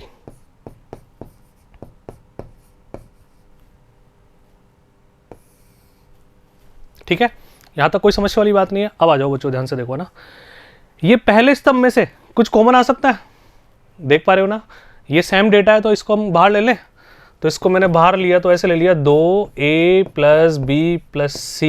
इतना देख के तुम्हें लग रहा होगा दायां पक्ष के बहुत करीब आ रहे हैं अपन, कुछ तो आया ठीक है। अब आओ, अंदर क्या बचा बच्चों, 1 1 1, ठीक है। दूसरे स्तंभ के अवयवों को एज इट इज हमें लिखना पड़ेगा a, फिर क्या आ रहा है बच्चों, b plus c plus 2a, और फिर नीचे कौन है, a। अच्छा लास्ट पंक्ति b और हमारे पास क्या है, c plus a plus 2b। ये लीजिए बच्चों। अब तुम खुद से बातें करो कि हमें लाना क्या है बच्चों। अभी हमें लाना है a प्लस बी प्लस सी का होल स्क्वायर और लाना है ना, ठीक है। अब बिल्कुल ध्यान से देखो, क्योंकि a प्लस बी प्लस सी का होल स्क्वायर आएगा तभी तो मल्टीप्लाई कर पाएंगे अपन। तो इसी के साथ मैं कलर चेंज करता हूँ ताकि मिक्सअप ना हो जाए, कुछ अलग अलग तुम्हें दिखे। स्मार्ट बोर्ड यदि हमारे पास है तो उसका यूज अपन पूरा करते हैं, ठीक है। अब आओ बच्चों, यहाँ पे देखो, अगर मैं 1ab, देखो इसमें तो डेटा छोटा है, पहली पंक्ति में R1 में डेटा छोटा है, इससे छेड़खानी करने की कोई आवश्यकता नहीं है। हम छेड़खानी करेंगे बच्चों पंक्ति नंबर 2 और पंक्ति नंबर 3 के साथ। कैसे करें, एक काम करो, R2 को अपन ऐसे लिखेगा R2 माइनस R1। देखो 1 में से 1 घटाओ, यहाँ 2a में से a घटाओगे केवल a बच जाएगा, यानी कि यहाँ पर जो डेटा बचेगा वो बचेगा a प्लस बी प्लस सी, और b में से b घटाओगे तो बच्चों क्या बच जाएगा, 0 बच जाएगा, पहली बात है ना। अब R3 की बात करते हैं। R3 को भी एक काम करेंगे अपन, R3 में से R1 घटा दो तो वही 0, और यहाँ भी 0, है ना। तो देखो ये भी 0 आ गया, ये भी 0 आ गया। इसका मतलब पहले स्तंभ में 2 शून्य आ जाएंगे, और जब किसी स्तंभ में 2 शून्य आ जाए तो प्रसार या सारणिक का मान निकालने में तनिक भी जोर आने वाला काम बिल्कुल भी नहीं है ना। और यहाँ से देखो अपन b घटाएंगे तो वही a प्लस बी प्लस सी बचेगा। फिर हम देख पा रहे हैं अगर इसके सापेक्ष यदि हम करेंगे तो a प्लस बी प्लस सी का होल स्क्वायर तो 200% हमारे पास आ ही जाएगा, ठीक है। तो लेट्स स्टार्ट, एक साथ 2 संक्रिया अप्लाई कर दूंगा, तुम समझ जाओ तो, है ना। क्या लिखो बच्चों यहाँ पे, ध्यान से देखना, ये हमारा R1, ये R2 और ये R3, है ना। तो यहाँ पे देखो एज इट इज इसी के नीचे लिख रहा हूँ, फिर अपन यूँ चलेंगे यू की बजाय, है ना। समझ जाना भावनाओं को, a प्लस बी प्लस सी ये बाहर चल ही रहा है। अच्छा R1 से छेड़खानी बिल्कुल नहीं करनी, 1a और b, है ना। अब ध्यान से देखो हम क्या कर रहे हैं बच्चों, R2 के लिए हमने संक्रिया लगा दी कि R2 है ना, जो R2 माइनस R1 से प्राप्त होगा। R2 के प्रत्येक अवयव में, यानी कि दूसरी पंक्ति के प्रत्येक अवयव में से पहली पंक्ति का प्रत्येक अवयव संगत अवयव घटाओ, 1 में से 1 गया तो 0 बचा। b plus C plus 2a में से a गया तो a plus b plus c बचा, देख पा रहे हो ना। और b में से b गया तो 0 बचा, कोई दिक्कत वाली बात ही नहीं है। बढ़े थोड़ा सा आगे, आओ R3 बच्चों, R3 के लिए भी तुम क्या करो, R3 को चेंज करो, R3 में से क्या घटा दो, R1 घटा दो। ये क्यों हटा रहे हैं मैंने पहले तुम्हें बात करके ढंग से बता दिया ना। 1 में से 1 गया बच्चों, कितना बचा, 0 बचा। A में से A गया तो भी 0 बचा। यहाँ पे आ जाओ, C plus A plus 2B में से B घटा दो तो A plus B plus C बचा। ये लीजिए बच्चों, अब प्रसार करने में कोई हमारे को ज़्यादा प्रॉब्लम आने वाली बिल्कुल भी नहीं है, बहुत आसानी से हम इसका प्रसार कर सकते हैं ना। तो बच्चों ध्यान से देखो, अब आप आराम से लिखना कि पहली पंक्ति में हम देख पा रहे हैं 2 शून्य हैं, तो पहले स्तंभ में हम देख पा रहे हैं कि 2 शून्य है, तो पहले स्तंभ के सापेक्ष इसका प्रसार करने पर, है ना। तो बच्चों देखो, पहले स्तंभ के सापेक्ष करें तो पहले 1 के सापेक्ष करेंगे अपन, है ना। तो ये हमारे पास 2 bracket A plus B plus C से तो छेड़खानी करने की कोई आवश्यकता ही नहीं है, ठीक है। अब यहाँ पे देखो, अगर हम 1 के सापेक्ष करते हैं तो यहाँ पे आ जाएगा बच्चों 1। इसका उपसारणिक कौन नजर आ रहा है तुम्हारे को, A plus B plus C 0 0, A plus B plus C, फिर कौन बचेगा बच्चों यहाँ पे, फिर आ जाएगा -0, फिर +0। इसके सापेक्ष करोगे, फिर इसके सापेक्ष करोगे, और जब 0 बाहर है तो उसको मल्टीप्लाई करने पर कोई फर्क पड़ेगा नहीं। तो मैंने उनकी उपसारणिक नहीं निकाली, इसको प्रॉपर हम हल कर देते हैं। तो सभी बच्चे देख पा रहे हैं, देखो ट्वाइस ऑफ, देखो बच्चों इधर A plus B plus C, इधर आ जाओ, दिस माइनस दिस, तो A plus B plus C का होल स्क्वायर, अरे कर लोगे ना अब तो, -0, कोई फर्क पड़ेगा नहीं। तो बच्चों फाइनल आंसर हमारा क्या आ गया, 2 bracket A plus B plus C का होल क्यूब, जो कि हमारे दायां पक्ष के बराबर है। और इति सिद्धम लगाना बिल्कुल भी ना भूलें। बाकी लैंग्वेज आप सभी अपने हिसाब से लिखें, जो समझाने लायक बात थी मैंने समझा दी, किस तरह से ओरिएंटेशन हमारी डेवलप होगी, सारी बातें अपन ने कर ली। तो बात समझ में आई, ये सारी बातें हमारे काम आएगी तुम्हारी प्रश्नमाला में 4.2 में। अरे बिल्कुल आराम से हो जाएंगे प्रश्न, मैं बोल रहा हूँ प्रश्नमाला से ज़्यादा कठिन इसके उदाहरण है, इसलिए मैं एक एक उदाहरण को बिल्कुल जोर देके ढंग से तुम्हें समझा रहा हूँ, ठीक है। तो फिर करो, क्या देख रहे हो, है ना। बुक तुम्हारे पास है ही, लैंग्वेज भी तुम्हारे को मिली जाएगी, उसमें जो समझाने लायक बातें थी मैंने सारी समझा दी। आगे बढ़ते हैं, उदाहरण नंबर 16, बहुत ही बढ़िया क्वेश्चन है, ध्यान से देखो। सिद्ध कीजिए। और जो सिद्ध करने वाले सवाल तो ज़्यादा आसान होता है, पहले से पता होता है रास्ता हमें तय करना है, मंजिल पहले से पता होती है, और जब मैथमेटिक्स में आंसर पहले से पता है तो फिर तो लाने में क्या ही जोर आएगा। कोई 2 स्टेप ज़्यादा कर देगा, कोई 2 स्टेप कम कर देगा, ठीक है। तो आओ मेरे साथ साथ, 1 + A 1 1। तो बच्चों इसमें अगर अपन देखें तो ज़्यादा माथाफोड़ी तो नहीं है, लग रही है ज़्यादा माथाफोड़ी, यही तुम्हें लग रहा हो तो तुम जैसे मानो कि इनको 0 0 करना हो, देखो अपन ऐसे कर सकते हैं, कैसे, ध्यान से देखो, R3 को लिख दो R3 - R2, यहाँ पे एक 0 आ जाएगा, लेकिन उससे ज़्यादा फर्क पड़ने वाला नहीं है। इसमें डेटा इतना टफ नहीं है जितना हम सोच रहे हैं, है ना। एक काम करते हैं, इसको थोड़ा सा LHS को करते हैं, चाहे विस्तार से करो चाहे सारूस डायग्राम से करो, थोड़ा सा RHS को सोल्व करते हैं, हो सकता है दोनों बातें वैसे ही बराबर आ जाए, है ना। हमें कोई गुणधर्म लगाने की यहाँ पे आवश्यकता नज़र नहीं आ रही, हालांकि मैं तुम्हें दोनों तरीके से समझा दूंगा। तो आओ बच्चों, इसको अपन जनरली करते हैं ना, करें। तो पहली पंक्ति है स्तंभ, किसी के सापेक्ष भी कर लो, बात तो एक ही पड़ेगी यहाँ पे, है ना। तो हम पहली पंक्ति के सापेक्ष करते हैं बच्चों, है ना, R1 के सापेक्ष। तो 1 + A, इसका उपसारणिक कौन है, इसका उपसारणिक की बात करें तो 1 + B 1 और 1 1 + C, ठीक है भाई। ये बचेगा ना, ये आ गया प्लस, ये आ गया माइनस, और ये आ गया प्लस, -1। इसका उपसारणिक कौन बचेगा बच्चों, इसका उपसारणिक बचेगा 1 1 और 1 1 + C, ठीक है। प्लस के 1, इसका उपसारणिक कौन है बच्चों, यहाँ पे अगर बात करें तो 1 1 + B 1, 1, ये लीजिए, इतनी सी बात है बस। लेट्स स्टार्ट, आगे बढ़े, आ जाओ। तो 1 + A को, ठीक है, इसको सॉल्व कर दो तो 1 + B को मल्टीप्लाई करेंगे 1 + C से, और क्या घटा देंगे बच्चों, -1, ये लीजिए। यहाँ पे बच्चों साइन कौन सा आएगा, माइनस का, अंदर बचेगा 1 + C -1, यहाँ पे प्लस का साइन है, 1 माइनस क्या बचेगा, 1 + B। कैलकुलेशन करते हैं, फिर देखते हैं, उसके बाद देखेंगे, है ना। पहले एक बार इसको थोड़ा सुंदर तो बनाओ। ये 1 + A, अंदर चलते हैं बच्चों, मल्टीप्लाई करें, 1 + B + C + BC -1, ठीक है। यहाँ पे 1 से 1 कैंसिल, तो माइनस का C, यहाँ पे कुछ कैंसिल हो रहा है क्या, यहाँ पे बच्चों 1 से 1 कैंसिल होगा, माइनस का B बचेगा, -B।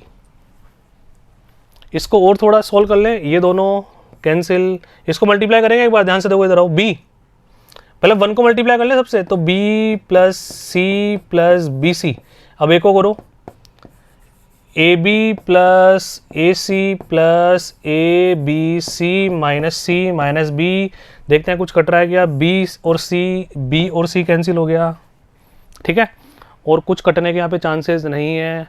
अब देखो बच्चों, हमारा बायां पक्ष जो हमने सॉल्व किया ना, वो फाइनल ये वाला आ गया। ये हमारा कौन सा आ गया बच्चों, बायां पक्ष, LHS। अब हमें साफ साफ दिख रहा है, अगर हम मैथमेटिक्स के बच्चे हैं तो दायां पक्ष के बराबर है, लेकिन एग्जामिनर ऐसा दिमाग बिल्कुल नहीं लगाएगा। वो क्यों सोचेगा, उसको क्या मतलब है, हमने तो मन में सोच लिया, हमें पेन चला के दिखाना पड़ेगा बराबर है नहीं है। अब हम लिखेंगे RHS को हल करने पर, ठीक है। आ जाओ बच्चों, बाहर कितना आ रहा है, ABC आ रहा है ना, इसमें अंदर चलते हैं, अंदर LCM ले लो इसका, ABC।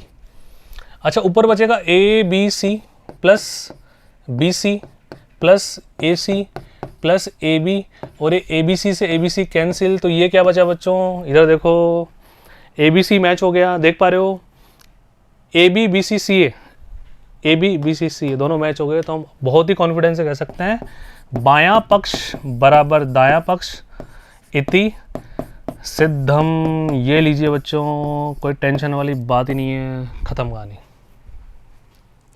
समझ में आ रहा है ना, कॉन्फिडेंस बढ़ रहा है ना, बहुत आसान है ना। अब देखो यहाँ पर हमें गुणधर्म वगैरह लगाने की आवश्यकता नहीं है। यदि हम गुणधर्म से भी करेंगे तो हो सकता है इससे ज़्यादा टाइम लग जाए, तो हमें दोनों तरफ से कंफर्टेबल होना चाहिए। और प्रश्न ने बिल्कुल नहीं बोला कि आप बिना विस्तार से करो या विस्तार से करो, तो जो कंफर्टेबल उससे करो बच्चों। हाँ, ये मेथड आपके सामने सॉल्यूशन के रूप में पेश है, या आप वीडियो पॉज करके नोट डाउन कर लेना, ठीक है, स्क्रीनशॉट ले लेना इसका, ठीक है। तुम्हारे पूरा कंट्रोल तुम्हारे हाथ में है, क्यों चिंता करते हो। चलते हैं बच्चों, उदाहरण नंबर 17 हमारा क्या कह रहा है, ध्यान से देखिए।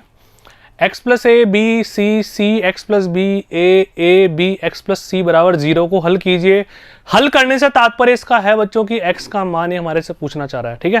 तो एक काम करें क्या, इसको यदि हम प्रसार से, बिना प्रसार के भी करते हैं गुणधर्म वगैरह से, तो भी हो जाएगा। उसके लिए हमें क्या करना पड़ेगा, ध्यान से देखो। जैसे माना कि R1 में तुम क्या करो, R1 माइनस R3 कर दो, ताकि A से A कैंसिल हो जाए, B से B कैंसिल हो जाए, C से C कैंसिल हो जाए, कुछ जीरो वगैरह बन जाए, है ना।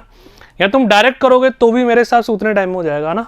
तो जो बिना प्रसार के गुणधर्म से संक्रियाओं से, वो तो इसमें सॉल्यूशन में है ही, वो भी तुम्हें दिखा दूंगा। मैं इसको बिना प्रसार के भी, प्रसार की सहायता से मैं तुम्हें इसको करके दिखाता हूँ ना, यानी कि विस्तार से।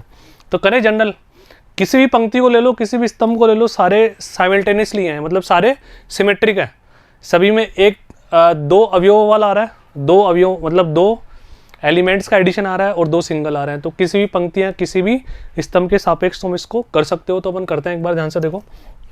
अपन ले रहे हैं बच्चों पहली पंक्ति के सापेक्ष, तो x प्लस ए, ठीक है।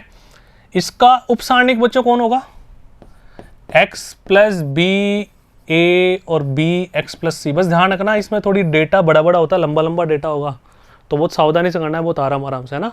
तो उसको रीचेक करते रहना बार बार। देखो x प्लस ए के सापेक्ष अपन कर रहे हैं, तो इसका उपसारणिक कौन बचेगा, x plus B A B X plus सी।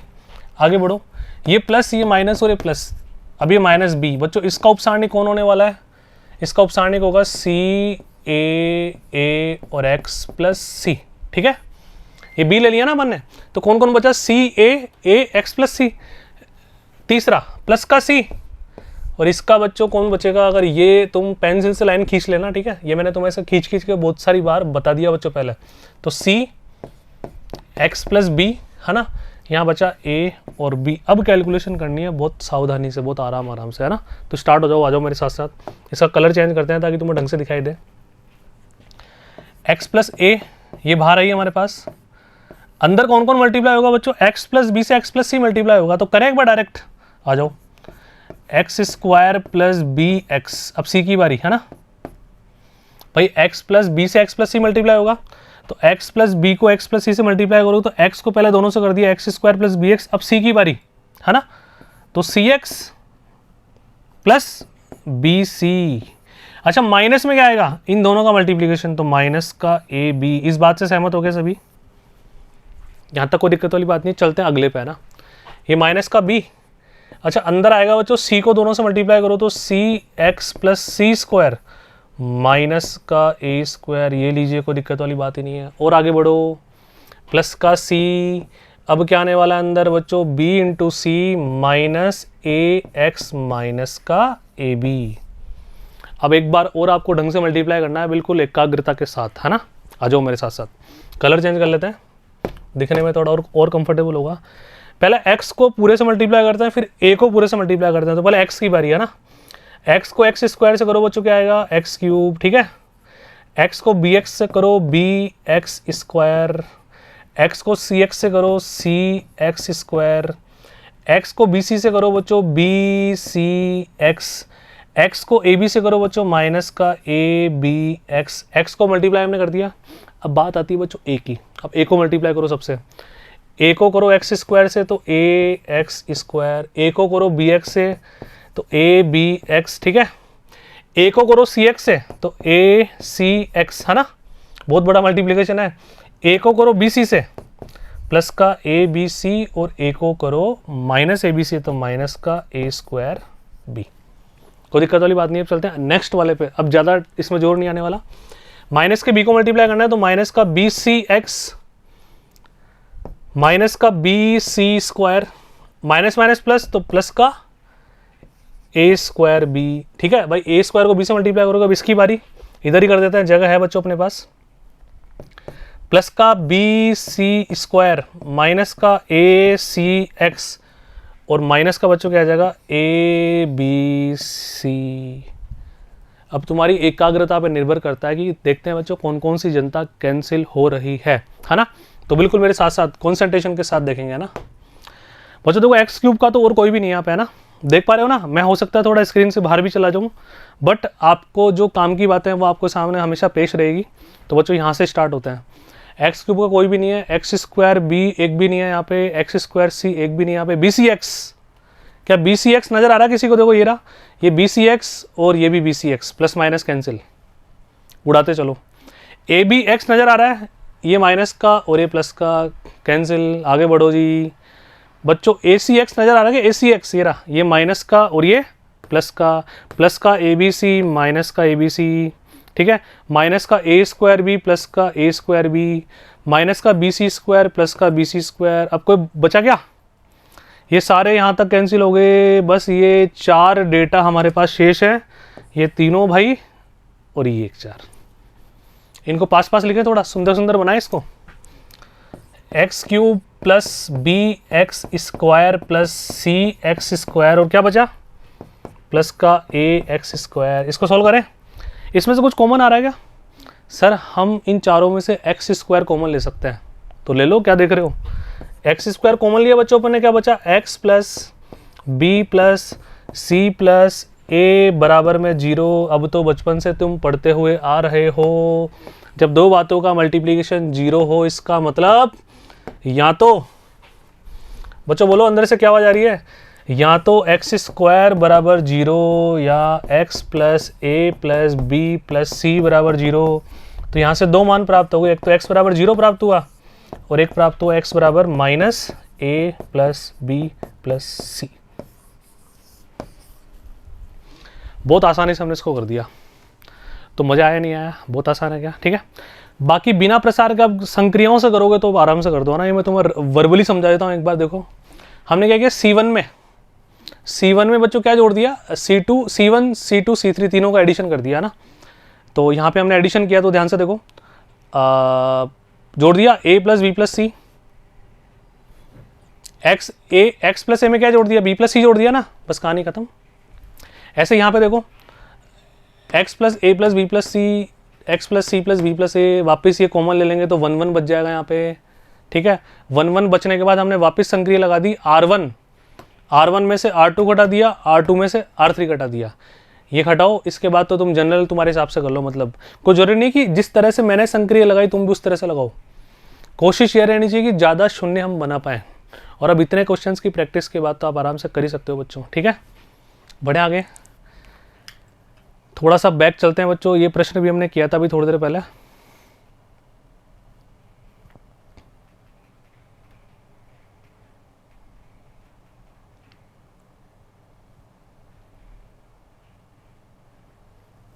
ये देखो बच्चों, इस तरह से हमारे को संक्रियाएं लगानी है। देखो यहाँ पे भी तो मैंने ऐसे किया था, C1 में क्या जोड़ा, C1 को चेंज किया C1 plus C2 plus C3, इसी तरह से उस क्वेश्चन को करना है।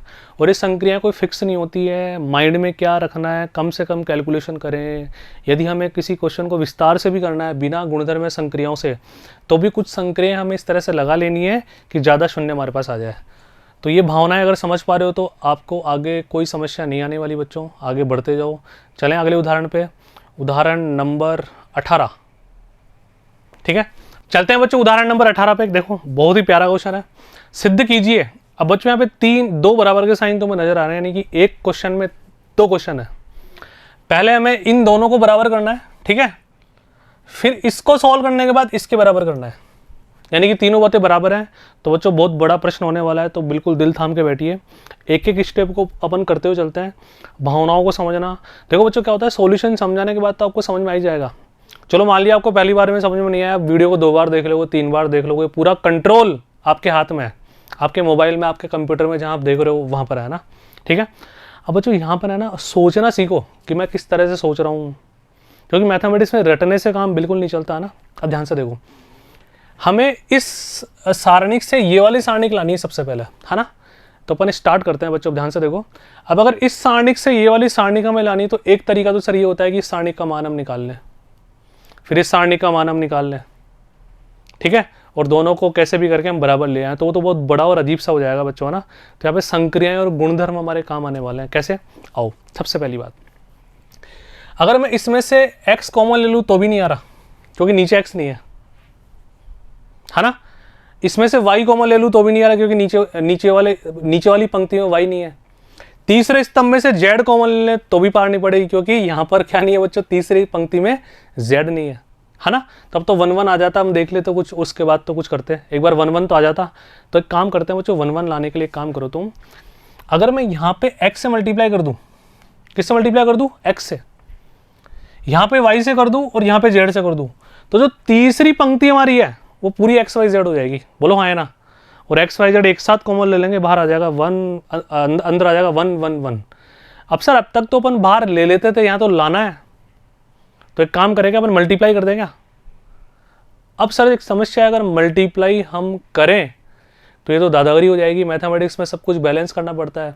यदि हम हमारी तरफ से कुछ जोड़ेंगे तो साथ के साथ घटाना भी पड़ता है, गुणा करेंगे तो भाग भी करना पड़ता है। तो एक काम करो, गुणा भी कर दो, भाग भी कर दो। तो इसको अपन एक काम करते हैं बच्चों, इसको मैं हल कर रहा हूँ थोड़ा सा ना, एक बार ध्यान से देखना तुम।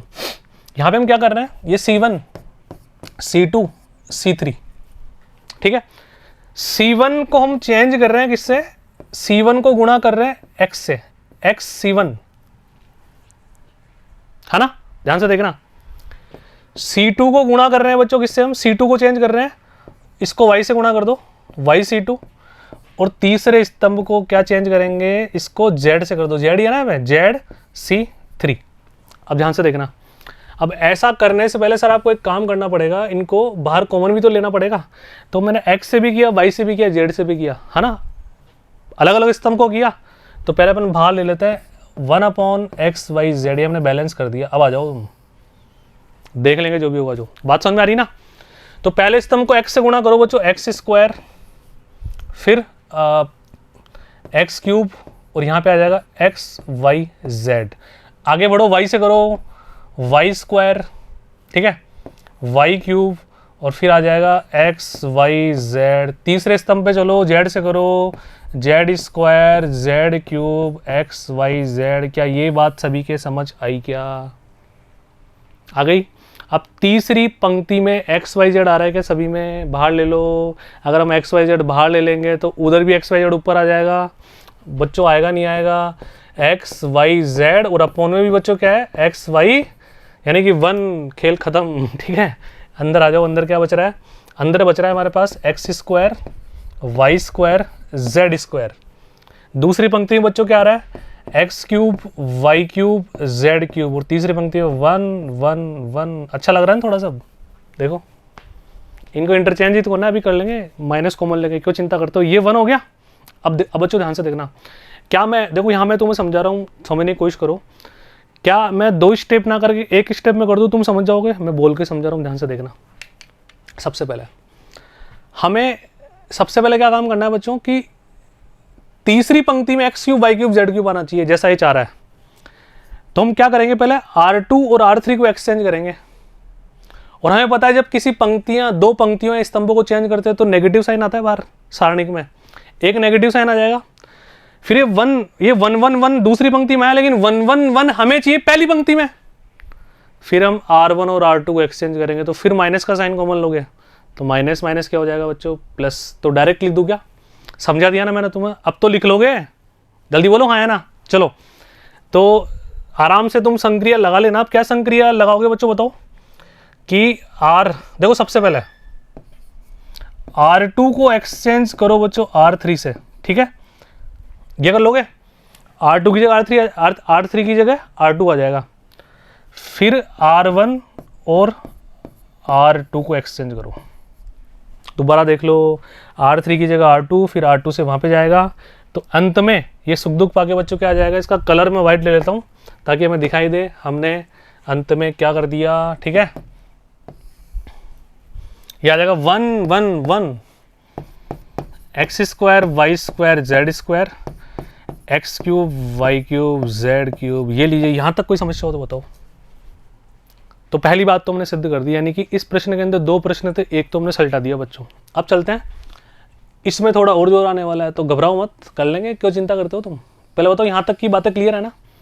चले ऊपर, थोड़ी सी जगह और कर लो, अब इससे छेड़खानी करेंगे, ठीक है। अब इसको बच्चों मैं यहाँ पे लिख लेता हूँ ना, ध्यान से देखो क्या आ गया, 1 1 1 X square Y square Z square X cube Y cube Z cube. अब ऑब्वियसली इसका प्रसार करना केवल हमें, है ना। इसका प्रसार तुम बच्चों कैसे भी कर सकते हो वैसे, जैसे मान लो कि पहली पंक्ति के सापेक्ष तुम कर दो, लेकिन कैलकुलेशन अजीब सी होगी। यहाँ पे कैलकुलेशन होगी, फिर इसको भी कैलकुलेट करना पड़ेगा, और इसको कैलकुलेट करने में मौत आ जाएगी बहुत बड़ा सा और अजीब सा हो जाएगा ना। तो काम करते हैं, थोड़ा इसको व्यवस्थित तरीके से अपन जमा लेता है ना। तो इसको जमाना बहुत आसान काम है। देखो बच्चों, वाई एक्स माइनस वाई आ रहा है, वाई माइनस जेड आ रहा है, तो यहाँ तो बहुत आराम से आ जाएगा। कैसे देखना एक बार बच्चों, देखो ये हमारा C1 है ना, ये C2 और ये C3। अब जो हमने हमारा टारगेट देखा उसके हिसाब से देखो क्या क्या आ रहा है, X minus Y, X Y minus Z, Z minus X, है ना। तो सर एक काम करो ना, C1 माइनस C2 करो आप, तो यहाँ पे आएगा X square minus Y square, और उसका फॉर्मूला क्या होता है, एक बार माइनस एक बार plus, X minus Y X plus Y, हो सकता है एक्स माइनस वाई आ जाए। फिर नीचे आना, X cube minus Y cube भी आएगा, C1 माइनस C2 करोगे तो A cube minus B cube का फॉर्मूला तुम आता है A minus B bracket A square plus A B plus B square. तो सर यहाँ भी एक्स माइनस वाई आ रहा है, यानी कि पहली पंक्ति में से, सॉरी पहले स्तंभ में से एक्स माइनस वाई बाहर ले लेंगे। अरे ले लोगे तो एक्स माइनस वाई तो बाहर आ गया ना। वैसे देखो पहले बातें करनी पड़ती है इसमें, C2 माइनस C3 करो तो यहाँ पे y माइनस जेड ऊपर आ जाएगा, नीचे भी y माइनस जेड आ जाएगा। चलो y माइनस जेड भी आ गया। अब सर इसके बाद का हम वर्बली इमेजिनेशन नहीं कर पा रहे, लेकिन हम यहाँ तक तो पेन चलाएं, क्योंकि बार बार बच्चों हमारे आइडियल अब्दुल कलाम जी ने क्या बोला था, जहाँ तक का रास्ता दिखाई दे वहाँ तक चलिए, आगे का रास्ता अपने आप दिखाई देगा। तो बच्चों यहाँ पे संक्रिया हम क्या लगाते हैं, एक साथ लगा दो क्या, समझ जाओगे भावनाओं को। तो यहाँ पे अपन करते हैं बच्चों, C1 को चेंज करो C1 माइनस C2, है ना, और C2 को चेंज करो C2 माइनस C3। C3 से छेड़खानी करने की कोई आवश्यकता नहीं हमारे को ना। आओ तो कर दो बच्चों, 1 minus 1 0 X square minus Y square, नीचे क्या आ रहा है X cube minus Y cube, इसको भी चेंज कर रहे हो ना C2 को, 1 माइनस 1 0, यहाँ पे क्या आएगा Y square minus Z square Y cube minus Z cube, और ये आ रहा है 1 अपॉन, ये अपॉन नहीं सॉरी नीचे जेड स्क्वायर और जेड क्यूब। ये लीजिए, अब सर हम देख पा रहे हैं कि 2 शून्य हमारे को मिल गए, पहली पंक्ति में 2 शून्य मिल गए, प्रसार करने में जोर ही नहीं आएगा। लेकिन एक बार देखते हैं इसको, थोड़ा सा अपन सोल्व तो कर लें, क्योंकि कुछ कॉमन तो अपने आप आ जाएगा, है ना। इसको फर्दर हम सोल्व करते हैं ना बच्चों, तो ध्यान से देखो, ये 0 ऐसे कैसे, इसको हम लिख दें बच्चों x माइनस वाई। बच्चों थोड़े से लेंदी और अजीब से होते हैं, लेकिन आसान होते हैं, एक बार समझ में आ जाता है ना, फिर तो दुनिया कोई ताकत रोक ही नहीं पाएगी आपको। x माइनस वाई फॉर्मूला होता है X square plus X Y plus Y square. पहला स्तंभ हमने लिख दिया, दूसरे पे चलते हैं 0 ये आ जाएगा बच्चों y माइनस जेड, ठीक है, और y प्लस जेड। नीचे वही y माइनस जेड है ना, और formula Y square plus Y Z plus Z square. चलते हैं लास्ट, 1 जेड स्क्वायर जेड की पावर 3, ये लीजिए। अब बच्चों बताओ, क्या पहले स्तंभ में से x माइनस वाई बाहर ले सकते हैं? सॉरी, यहाँ पे मैंने एक बार माइनस एक बार प्लस आएगा ना, बोला तो प्लस ही था, लिख माइनस ही दिया ना, ठीक है।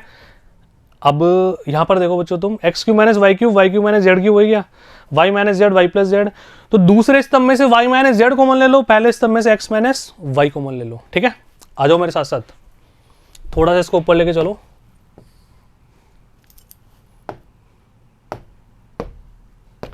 तो एक्स माइनस वाई, ठीक है, और वाई माइनस जेड बच्चों मैंने एक साथ ही ले लिया, ठीक है। तो अंदर क्या क्या बचा, अब ध्यान से देखना, 0 एक्स प्लस वाई, ठीक है, नीचे बचा X square plus X Y plus Y square. चलो जी आगे बढ़ो दूसरे स्तंभ की तरफ, 0 वाई माइनस जेड बाहर ले लिया हमने, तो वाई प्लस जेड, और नीचे Y square plus Y Z plus Z square. Last में चलते हैं 1 जेड स्क्वायर और जेड क्यूब। अब बच्चों ध्यान से देखो, यहाँ पे अपन और भी कुछ कर सकते हैं क्या? हमें और क्या लाना है बच्चों, ध्यान से देख के बताओ। हमें जेड माइनस एक्स भी लाना है सर। अभी दो बातें तो आ गई, तो एक काम करें, जेड माइनस एक्स भी निकाल लेगा। अब यहाँ पे तुम फिर तुम्हारा दिमाग चलाओ, कैसे आएगा? देखो जेड माइनस एक्स, अगर जेड माइनस एक्स हमारे को चाहिए है ना, तो बच्चों एक काम करो, तुम जेड माइनस एक्स चाहिए तो फाइनल 100% है ना। तो जेड माइनस एक्स के लिए बच्चों जेड स्क्वायर यानी कि C3 में से, किस में से, ध्यान से देखो, C3 में से C1 घटा दो, क्या कोई फर्क पड़ेगा? यदि हम C3 में से C1 घटाते हैं ना, तो ध्यान से देखो, एक काम करो, C3 में C1 मत घटाओ, C2 में C1 घटा दो। अब देखो, मैं जानबूझ के बिल्कुल इस तरह से सोच रहा हूँ जैसे एक बच्चा सोचता है ना, कोई रटा रटाया ज्ञान नहीं है बच्चों। इस तरह से ही तुम्हें एग्जाम में बातें करनी है क्वेश्चन करते समय, है ना, बिल्कुल वो वाला फील हो जैसे हम क्लास में बैठे हैं। देखो पहले हमने क्या देखा कि C3 में से C1 घटाते हैं, है ना। अब C3 में से C1 घटाते हैं तो जेड स्क्वायर है, तो जबकि हमें तो जेड माइनस एक्स चाहिए। फिर हमारी निगाह कहाँ पे गई? C2 पे गई। अगर C2 में से C1 घटाते हैं ना, तो देखो वाई से वाई कैंसिल होगा, जेड माइनस एक्स आ जाएगा। इधर आओ, वाई स्क्वायर से वाई स्क्वायर कैंसिल होगा, Z square minus X square तो आ ही जाएगा। उसको एक बार प्लस में लिखेंगे, एक बार माइनस में, फिर देख लेंगे जो भी होगा जो, है ना। तो यहाँ पे हम संक्रिया बच्चों क्या लगाते हैं, ध्यान से देखना। यहाँ पे हम फाइनल हमारी संक्रिया लगाएंगे, क्या लगा रहे हैं जल्दी बताओ? हम लगा देंगे C2 को चेंज करो C2 माइनस C1, है ना। आ जाओ, x minus Y, Y minus Z, ऐसे कैसे? यहाँ पे 0x प्लस वाई, ऐसे कैसे? X square plus X Y plus Y square. अब C2 में से C1 घटाओ, 0 में 0 घटाओ, 0 कोई फर्क नहीं पड़ा। यहाँ से y कैंसिल होगा, z माइनस एक्स। यहाँ पे बच्चों ध्यान से देखो, वाई स्क्वायर से वाई स्क्वायर कैंसिल, तो पहले लिखो Z square minus X square, Z square minus X square. Y square से Y square cancel, Y Z minus X Y, ठीक है। यहाँ पे 1 जेड स्क्वायर जेड क्यूब, ऐसे कैसे? बात समझ में आएगी सभी के, ठीक है। C2 में C1 कटा दिया। अब जो हमें चाहिए पहले उसको एक बार लिख तो ले अपन, है ना। तो बच्चों देखो यहाँ पे लिख लूँ क्या, जगह अपने पास, है ना। क्या आ रहा है अपने पास बाहर? x माइनस वाई, ठीक है, और फिर हमारे पास y माइनस जेड, ठीक है। आ जाओ बच्चों, ये 0 ऐसे कैसे? x प्लस वाई ऐसे कैसे? नीचे कितना आ रहा है? X square plus X Y plus Y square. यहाँ पे आ जाओ, 0 जेड माइनस एक्स। अब यहाँ पे देखो, इसको एक बार तो लिख दे प्लस, यहाँ पे लिख के दिखा रहा हूँ तो मैं ना, Z minus x Z plus x.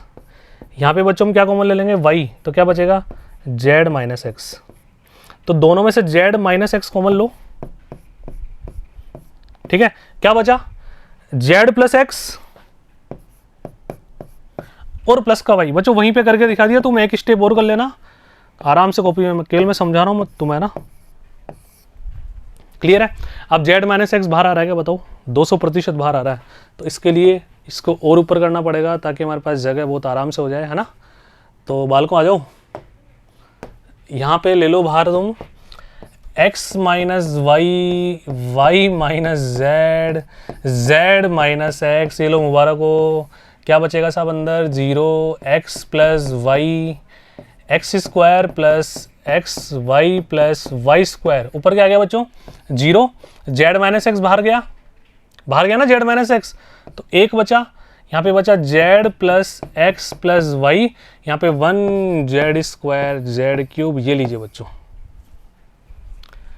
अब बिल्कुल भी जोर आने वाला नहीं है, बस कैलकुलेशन हमें करनी है। 3 बातें तो आ गई, ठीक है, एक ब्रैकेट और लाना है, वो भी अपन लाते हैं।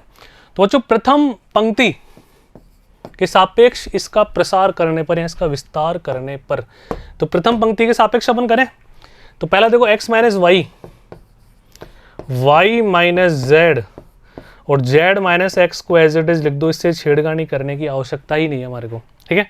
यहाँ पे एक बड़ा सा ब्रैकेट में लगा दूं बच्चों 0 माइनस 0, इससे तो कोई फर्क नहीं पड़ने वाला, पर पहले 0 के सापेक्ष करेंगे तो इसका उपसारणिक निकालने की आवश्यकता बिल्कुल नहीं है, क्योंकि 0 से गुणा होकर वो 0 हो जाएगा।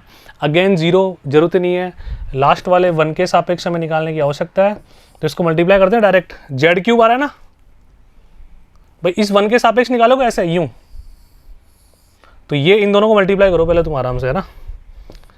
x प्लस वाई को गुणा करेंगे बच्चों किससे, x plus Y plus Z से, है ना, और माइनस क्या करेंगे, माइनस करेंगे बच्चों X square plus X Y plus Y square, इसकी कैलकुलेशन करनी है बस, कुल मिला के बाद इतनी सी है, तो करें कैलकुलेशन। तो बच्चों ये मैं बार बार नहीं लिखूँ क्या, ये ऐसे लगा दूँ क्या, समझ जाओगे ना, 1 से तो कोई सेंस है नहीं, इनको मल्टीप्लाई कर दो फटाफट से, X square plus X Y plus Y square, है ना, प्लस जेड एक्स और प्लस का Z Y minus X square minus X Y minus Y square. चलो बच्चों कुछ कैंसिल हो रहा है क्या, ध्यान से देखो, एक्स स्क्वायर से एक्स स्क्वायर गया, एक्स वाई से एक्स वाई गया, और कुछ मल्टीप्लाई दोबारा बता दूंगा एक बार, X square plus X Y Y X square plus X Y, फिर आ गया Y X plus Y square, फिर Z X plus Z Y, बिल्कुल सही है। वाई स्क्वायर से वाई स्क्वायर कैंसिल, क्या बचा बच्चों यहाँ पे, कुछ बचा क्या, यहाँ पे बचा X Y plus Y Z plus Z X, ठीक है, इस ब्रैकेट में ये बचा ना, तो फाइनल लिखें इनको। तो देखो बच्चों हमारे पास फाइनली जो बचे मल्टीप्लीकेशन में, यहाँ से लिखना स्टार्ट करता हूँ, x माइनस वाई बचा, y माइनस जेड बचा, बिल्कुल निबंधात्मक प्रश्न टाइप है, बिल्कुल बड़े, जो तुम्हारे 5-6 नंबर का बिल्कुल जो सबसे बड़ा प्रश्न आता है ना। और ये अंत में क्या बचा, X Y plus Y Z plus Z X. अब देख लेते हैं बच्चों क्या ये हमारे दाएं पक्ष के बराबर है, एक झलक इस पे दो पहले एक बार, ठीक है। ये लीजिए आ गया ना, X minus Y, Y minus Z, Z minus X, X Y plus Y Z plus Z X. तो बच्चों मुबारक हो, हमने प्राप्त कर लिया बहुत मशक्क़त के बाद, ठीक है। तो अब आप आराम से लिख सकते हो बराबर दायां पक्ष, और जब इतनी मेहनत के बाद आया है तो इति सिद्धम लिखना बिल्कुल भी ना भूले। अब इसको दोबारा ट्राई करो एक बार, यदि तुमने बिना देखे इसको ढंग से कर लिया एक एक स्टेप को, आप मेरी स्टेप्स को याद मत रखो कि सर ने इसके बाद ये किया था वो किया था, खुद के दिमाग से करो। मैंने बिल्कुल तुम्हें उसी मेथड से बताया, बिल्कुल जैसे एक बच्चा सोचता है ना, एज ए स्टूडेंट मैंने इस क्वेश्चन को सोल्व किया कि यहाँ पर हम ऐसे सोचें, C3 में C1 घटाएं तो ऐसा आएगा क्या, सारी बातें मैंने करी, जो बातें मैंने मन में सोची सारी बातें बच्चों मैंने करी। इससे बढ़िया कोई कंसेप्चुअल समझा नहीं सकता इस तरह के प्रश्न को। बात समझ आ रही सभी को, क्लियर है? तो फिर बढ़ो आगे, और आपको प्रॉपर लैंग्वेज चाहिए तो सारी लैंग्वेज आपको ऐसे कैसे लिखी हुई मिल जाएगी। तो इसी के साथ ये प्रश्न समाप्त होता है। चलते हैं उदाहरण नंबर 19 पे, ठीक है। चलो वीडियो पॉज करके ट्राई कर लो। बच्चों मैथमेटिक्स के बच्चे हो तो लोगरिथमिक तो थोड़ा सा तुम आता ही है, ठीक है। लोग आता है ना बच्चों, लघुगणक, एक फॉर्मूला मैं लिख देता हूँ तुम्हारे लिए जहाँ पे काम आने वाला है बच्चों। लोग m बेस n, इसको हम क्या लिखते हैं, लोग m बटा लोग n, ऐसे लिख सकते हैं अपन इसको, ठीक है। अब आओ ध्यान से, तो इन सबको अपन पहले कन्वर्ट कर लें एक बार। इस फॉर्मूले की सहायता से अपन इसको क्या लिखेंगे बच्चों, ये 1 ऐसे कैसे है ना, इसको लिखेंगे लोग y बटा लोग x, ठीक है। इसको बच्चों अपन क्या लिखेंगे, log z बटा log x। चले दूसरी पंक्ति पे चले। दूसरी पंक्ति बच्चों हमारी क्या कह रही है यहाँ पे कि log x बटा log y, ये 1 ऐसे कैसे, आ जाओ log z बटा log y। तीसरी पंक्ति पे चलते हैं बच्चों, बड़े बड़े क्वेश्चन होंगे, बिल्कुल तनिक मत घबराना। log x बटा log z, ठीक है। यहाँ पे क्या आ जाएगा, log y बटा log z, और यहाँ पे आ जाएगा 1, यानी कि डायगोनली इसके विकर्ण के, अग्रग विकर्ण के सारे अवयव एक है ना। चलो अब ध्यान से देखो, इसको आसान बनाने के लिए बच्चों काम करें क्या, यदि हम इसको log x से गुणा कर दें तो नीचे वाले जो बटे वाले भिन्न रूप में संख्या है वो हट जाएगी ना, क्योंकि ये इरिटेट कर रहा है, जगह भी ज़्यादा घेर रहा है ना, समस्या क्रिएट कर सकता है हमारे लिए। तो क्या करें, तुम्हारे अंदर से आवाज़ आ रही है सर इसमें से log y उड़ा दो, इसमें से log z उड़ा दो। अभी तो दादा करिए, हम हमारी तरफ से गुणा थोड़ी कर सकते हैं। मैंने क्या समझाया, तुम्हें यदि गुणा करोगे तो भाग भी करना पड़ेगा। तो एक काम करो बच्चों, ध्यान से देखो, यहाँ पे मैं संक्रियाएं लिख रहा हूँ जो हम अप्लाई करने वाले हैं ना, ठीक है। आप सभी सहमत होने चाहिए उस बात से, ध्यान से देखना बच्चों। R1 है ना, R1 को चेंज कर रहे हैं अपन, किससे मल्टीप्लाई करें, log x से R1, ठीक है। R2 बच्चों log y से, और R3 को चेंज कर रहे हैं अपन log, और तुम ये अलग अलग भी कर सकते हो, मैंने एक साथ लगा दी, तुम अलग अलग लगाओ आराम से, कोई दिक्कत वाली बात नहीं। log z है ना, z R3, तो इतना तो करें एक बार, फिर देखते हैं क्या होता है। स्टार्ट करो, आ जाओ मेरे साथ साथ।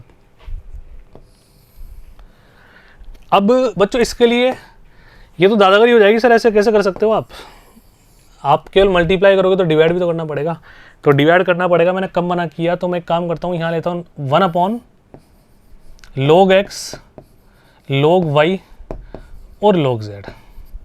भाई मल्टीप्लाई करूँगा तो डिवाइड भी करना पड़ेगा ना, जैसे पिछले वाले क्वेश्चन में किया था अपन ने। अब अंदर आ जाओ बच्चों, ये बाहर आ गया ना, अंदर हमारे पास बचा 1 को तो मल्टीप्लाई करना पड़ेगा, log x log y और ये log z आ गया, ठीक है। चलो नीचे log y कैंसिल करोगे, log x 1 को मल्टीप्लाई करो log y से, log y और ये log z, ठीक है। आगे बढ़ो जी, log z से मल्टीप्लाई करोगे तो log x log y। बस जो पहली स्टेप का डिसीजन था वो हमारा बिल्कुल सही रहा, कहानी खत्म, ठीक है। अब तो कर ही लोगे। अब बच्चों देखो यहाँ पे तुम क्या अंदाज़ा लगा सकते हो, बताओ। अरे यहाँ पे क्या अंदाज़ा लगा सकते हो, देखो सेम सेम है ना सब कुछ। कैसे, इसमें से log x कॉमन ले लो, वापस ले सकते हो। पहली पंक्ति में से, पहले स्तंभ में से log x कॉमन लो, दूसरे में से log y कॉमन लो, तीसरे में से log z कॉमन लो, तो बाहर क्या आ जाएगा, ध्यान से देखना। और आगे करके तुम्हें दिखा देता हूँ, हालांकि यहाँ पे तुम्हें समझ आ गया होगा, 0 आंसर आने वाला है ना। तो कॉमन ले लें, तो log x log y log z, और नीचे भी क्या आ रहा है, log x log y log z। अंदर क्या बचेगा, 1 1 1 1 1 1 1 1 1। अब तो सब कुछ बताइए तुम्हें। जब किसी सारणिक में 2 पंक्ति या 2 स्तंभ समान हो, या तो तीनों ही है, तो रिजल्ट विल बी 0। इसको 0 से मल्टीप्लाई करोगे तो रिजल्ट हमारा बच्चों क्या आ गया, फाइनल आंसर क्या आ गया बच्चों, हमारा 0 प्राप्त होता है। क्लियर है। चलो बढ़े आगे चलते हैं बच्चों, उदाहरण नंबर 21 पे, जो तुम्हारा फाइनल एग्जाम्पल है। उसके बाद फिर हम प्रश्नमाला करेंगे, और इन उदाहरणों में हमने बच्चों प्रश्नमाला से भी बेहतरीन प्रश्न किए हैं। जो आपको प्रश्नमाला में प्रश्न मिलेंगे इन उदाहरणों से तो काफ़ी आसान है, तो आपसे विनती है पहले आप उनको ट्राई करें, उससे पहले ये वाला वीडियो देख लें। बच्चों पहला उदाहरण आया जिसमें हम गुणनफल करेंगे सारणिक का, ठीक है। a + b + c b c a sorry abc bca cab का होल स्क्वायर, यानी कि इसको 2 बार गुणा में करना है और गुणा करके ये लाना है। अब ध्यान से देखो, इसने रास्ता बता दिया, केवल इतना सा बोलता है ना गुणा करो। तो तुम्हें पता है, मैंने तुम्हें सिखाया था इससे जस्ट पहले वाले वीडियो में कि सारणिक के गुणनफल हम पंक्ति से पंक्ति को भी गुणा करते हैं, पंक्ति से स्तंभ को भी गुणा करते हैं। दिखने में आंसर अलग अलग आता है सारणिक का, लेकिन जब सारणिक का मान निकालते हैं तो उन दोनों का मान सेम आता है, ठीक है। हो सकता है पंक्ति स्तंभ में डेटा अलग अलग हो जाए, पंक्ति स्तंभ से गुणा करने पर, पंक्ति पंक्ति से गुणा करने पर, लेकिन कोई वो होगा इस तरह से ही कि 1 किलोमीटर और दूसरे का आंसर 1000 मीटर, यानी कि दोनों बातें बिल्कुल सेम होगी, ठीक है। अब आइए इसको थोड़ा ऊपर अपन लेके जाते हैं। तो देखो सबसे पहले करना क्या है अपने को, इसको 2 बार लिखें अपन, इसका मतलब ये है ना, अरे तुम ऐसे मत कर देना कहीं ए square B square C square कर दो ना, ये तो मैंने तुम आव्यू में भी ढंग से पढ़ा दिया था, ए B C A C A B. इसको किससे गुणा करना है बच्चों हमारे को? इसको गुणा करना है हमारे को वापस इसी से, ए बी सी ए और सी ए बी। अब हमें पंक्ति से स्तंभ को भी गुणा करना आता है। पंक्ति से स्तंभ वैसे गुणा होता है जैसे अव्यय गुणा होता है, लेकिन इसको पंक्ति से पंक्ति भी गुणा हम कर सकते हैं। अब पहले बच्चों बातें करते हैं, लाना क्या है ना। सर हमें लाना है 2bc minus A square, 2bc minus A square. तो अगर यहाँ तो एक भी माइनस का साइन नहीं है फिलहाल तो हमारे पास, अगर माइनस का साइन लाना है तो यानी कि माइनस कॉमन भी लेना पड़ेगा। मतलब बात दिमाग में क्लिक करनी चाहिए, मैं नहीं बोल रहा करना पड़ेगा, दिमाग में एक ऐसा आगाह होना चाहिए कि नेगेटिव साइन कॉमन लेने की सिचुएशन बन सकती है। अब देखना बच्चों इसमें थोड़ा सा आगे, अगर तुम थोड़ा सा कॉन्सेंट्रेशन से देखो तो 2bc एक बार पंक्ति से पंक्ति गुणा करके हम देखते हैं ना। देखो ए से ए को करो ए स्क्वायर, बी से बी को करो बी स्क्वायर, सी से सी को करो सी स्क्वायर। तो पहली पंक्ति में तो ऐसा कुछ नहीं आ रहा है, यहाँ तो 2bc माइनस ए स्क्वायर आ रहा है। यदि बच्चों एक काम करेंगे, ये C2 और C3 इसको रिप्लेस कर दें, आपस में इंटरचेंज कर दें, तो यहाँ पे C आ जाएगा, यहाँ पे B आ जाएगा। फिर B को C से गुणा करोगे BC, C को B से गुणा करोगे CB, तो ट्वाइस ऑफ BC आ जाएगा। और जब हम इंटरचेंज करेंगे तो इंटरचेंज करने पर सारणिक का चिन्ह चेंज होता है, नेगेटिव साइन इसके साथ ले लेंगे तो माइनस का ए स्क्वायर भी आ जाएगा। अब केवल हमें एक को देखने की जरूरत है, बाकी दो डेटा को तुम्हें देखने की आवश्यकता नहीं है, अपने आप आ जाएगा। यहाँ हम पेन चलाने की बात सोचेंगे, जितना हमने सोचा वहाँ तक पेन तो चलाएं एक बार, है ना। तो अब तुम क्या करने वाले हो, ध्यान से देखो, इस वाली में ना C2 और C3 को आपस में इंटरचेंज कर दो, है ना, और नेगेटिव साइन लेना ही लेना पड़ेगा। ये वाली एज इट इज़ है, A B C A B, ठीक है। अब यहाँ पे तुम चेंज करोगे तो बच्चों नेगेटिव साइन बाहर लोगे, और नेगेटिव साइन किसी भी एक पंक्ति या स्तंभ के साथ वापस गुणा कर सकते हैं। जो बोल रहा हूँ नोट कर लेना इन बातों को। तो मैंने पहली के साथ गुणा कर दिया, -a -b -c, इसको चेंज कर रहे हैं CAB और BCA। अब कर दो बच्चों, लिखो आराम से, पंक्ति से पंक्ति गुणा R इंटू R, ठीक है। अब मेरे साथ साथ आ जाओ, इसको थोड़ा सा ऊपर लेते हैं एक बार। अब ध्यान से देखना बच्चों ना, करें स्टार्ट हो जाए। A से -a को गुणा करो -a स्क्वायर, B से C को करो प्लस का BC, और C से B को करो प्लस का CB। आगे बढ़ो जी, इसकी पहली पंक्ति इसकी दूसरी पंक्ति, A को -b से करो माइनस का AB, B को A से करो प्लस का BA, ठीक है, और C को C से करो प्लस का C स्क्वायर। आगे बढ़ो जी, इसकी पहली पंक्ति इसकी तीसरी पंक्ति, है ना, तभी तो पहली पंक्ति का तीसरा अवयव आएगा। A को -c से करो माइनस का AC, B को B से करो, संगत अवयव है ना, B को B से किया B स्क्वायर, और C को A से करो बच्चों प्लस का CA। तो तुम्हारे दांत बिल्कुल खिल गए होंगे, क्योंकि पहली पंक्ति का अवयव तुम देख पा रहे हो जो RHS में आ रहे हैं ना। आगे बढ़ते हैं। अब बच्चों इस दूसरी पंक्ति को इसकी तीनों पंक्तियों से गुणा करना है। तो पहली को करो पहला ना, B को -a से करो -ab, B को -a से कर दिया। अब C को C से करो C स्क्वायर, और A को B से करो AB, ठीक है। दूसरी पे आ जाओ, B को -b से करो माइनस का B स्क्वायर, ठीक है। C को A से करो बच्चों प्लस का CA, और A को C से करो प्लस का AC। फिर आगे बढ़ो, तीसरी पे B को -c से करो माइनस का BC। मिस्टेक मत कर देना, C को चाहे पेंसिल से लाइन ड्रॉ कर लेना, B को C से कर दिया, C को B से करो प्लस का CB, ठीक है। अब A को A से करो बच्चों, है ना, प्लस का A स्क्वायर। इसकी तीसरी पंक्ति, इसकी तीनों पंक्तियां, ठीक है। C को -a से करो माइनस का AC, ठीक है। A को C से करो प्लस का AC, और B को B से करो प्लस का B स्क्वायर। आगे बढ़ो जी, C को दूसरी पंक्ति से ना, तो C को -b से करो माइनस का BC, A को A से करो प्लस का A स्क्वायर, ठीक है, और B को C से करो प्लस का BC। लास्ट एंड फाइनल अवयव, C को -c से करो बच्चों माइनस का C स्क्वायर, A को B से करो प्लस का AB। वीडियो पॉज कर लेना जहाँ पे दिक्कत हो, ठीक है। A को B से कर दिया, B को A से करो प्लस का BA। अब देखते हैं बच्चों क्या क्या कैंसिल हो रहा है। अब देखो, इनमें थोड़ी सी भी अगर तुमने जल्दबाजी में मिस्टेक कर दी ना, तो फिर समस्या हो सकती है तुम्हारे जीवन में, है ना। तो इन समस्याओं को बिल्कुल मत आने देना बच्चों। आ जाओ, पहला अवयव फाइनल आ गया, twice of B C minus A square. A B से ए बी कैंसिल बच्चों, सी स्क्वायर। ए सी से ए सी कैंसिल बच्चों, बी स्क्वायर। चले नीचे, ए बी से A B cancel, C square. ये twice of A C minus B square. B C से B C cancel, A square. आगे बढ़ो, ए सी से A C cancel, B square. B C से B C cancel, A square. ठीक है, और यहाँ पे twice of A B minus C square. ये लीजिए बच्चों, मैच कर लेते हैं एक बार, है ना। इसको एक बार देख लो फटाफट से, देख लिए क्या, ये मैच करें। Twice of B C minus A square, C square, B square, C square, 2ac minus B square, A square. तीसरी पंक्ति B square A square twice of A B minus C square बराबर बिल्कुल क्या बोल देंगे, R H S और इति सिद्धम। ये लीजिए बच्चों। तो बच्चों सभी उदाहरणों की एक बार दोबारा प्रैक्टिस कर लें। ये वाला वीडियो वेरी इंपॉर्टेंट इस एक्सरसाइज के लिए। इन सभी उदाहरणों को दोबारा करो, उदाहरणों को नेगलेक्ट मत करना। एक एक उदाहरण में बहुत बढ़िया बढ़िया कॉन्सेप्ट है।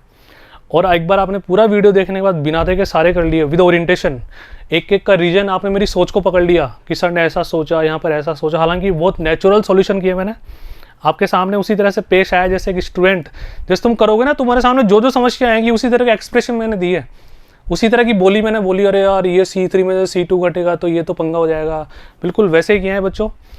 आपको बिल्कुल वही फील आ रहा होगा जैसे हम क्लासरूम में बैठे हैं, और आपकी नीयत अगर पढ़ने की 20% भी है तो वीडियो मोर देन इनफ है। ठीक है बच्चों, मिलते हैं अगले वीडियो में तुम्हारी प्रश्नमाला के प्रश्नों के साथ। लेकिन उससे पहले आप सभी वो सारे प्रश्न ट्राई करेंगे। मेरा वादा है यदि आप वीडियो सीक्वेंस से देखते हुए आ रहे हो सारे वीडियो, तो आपको प्रश्नमाला के वीडियोस के लिए पहले सॉल्यूशन देखने की आवश्यकता बिल्कुल नहीं पड़ेगी, केवल आप अपने संतुष्टि करने के लिए देखेंगे। तो बच्चों अलविदा, थैंक यू सो मच।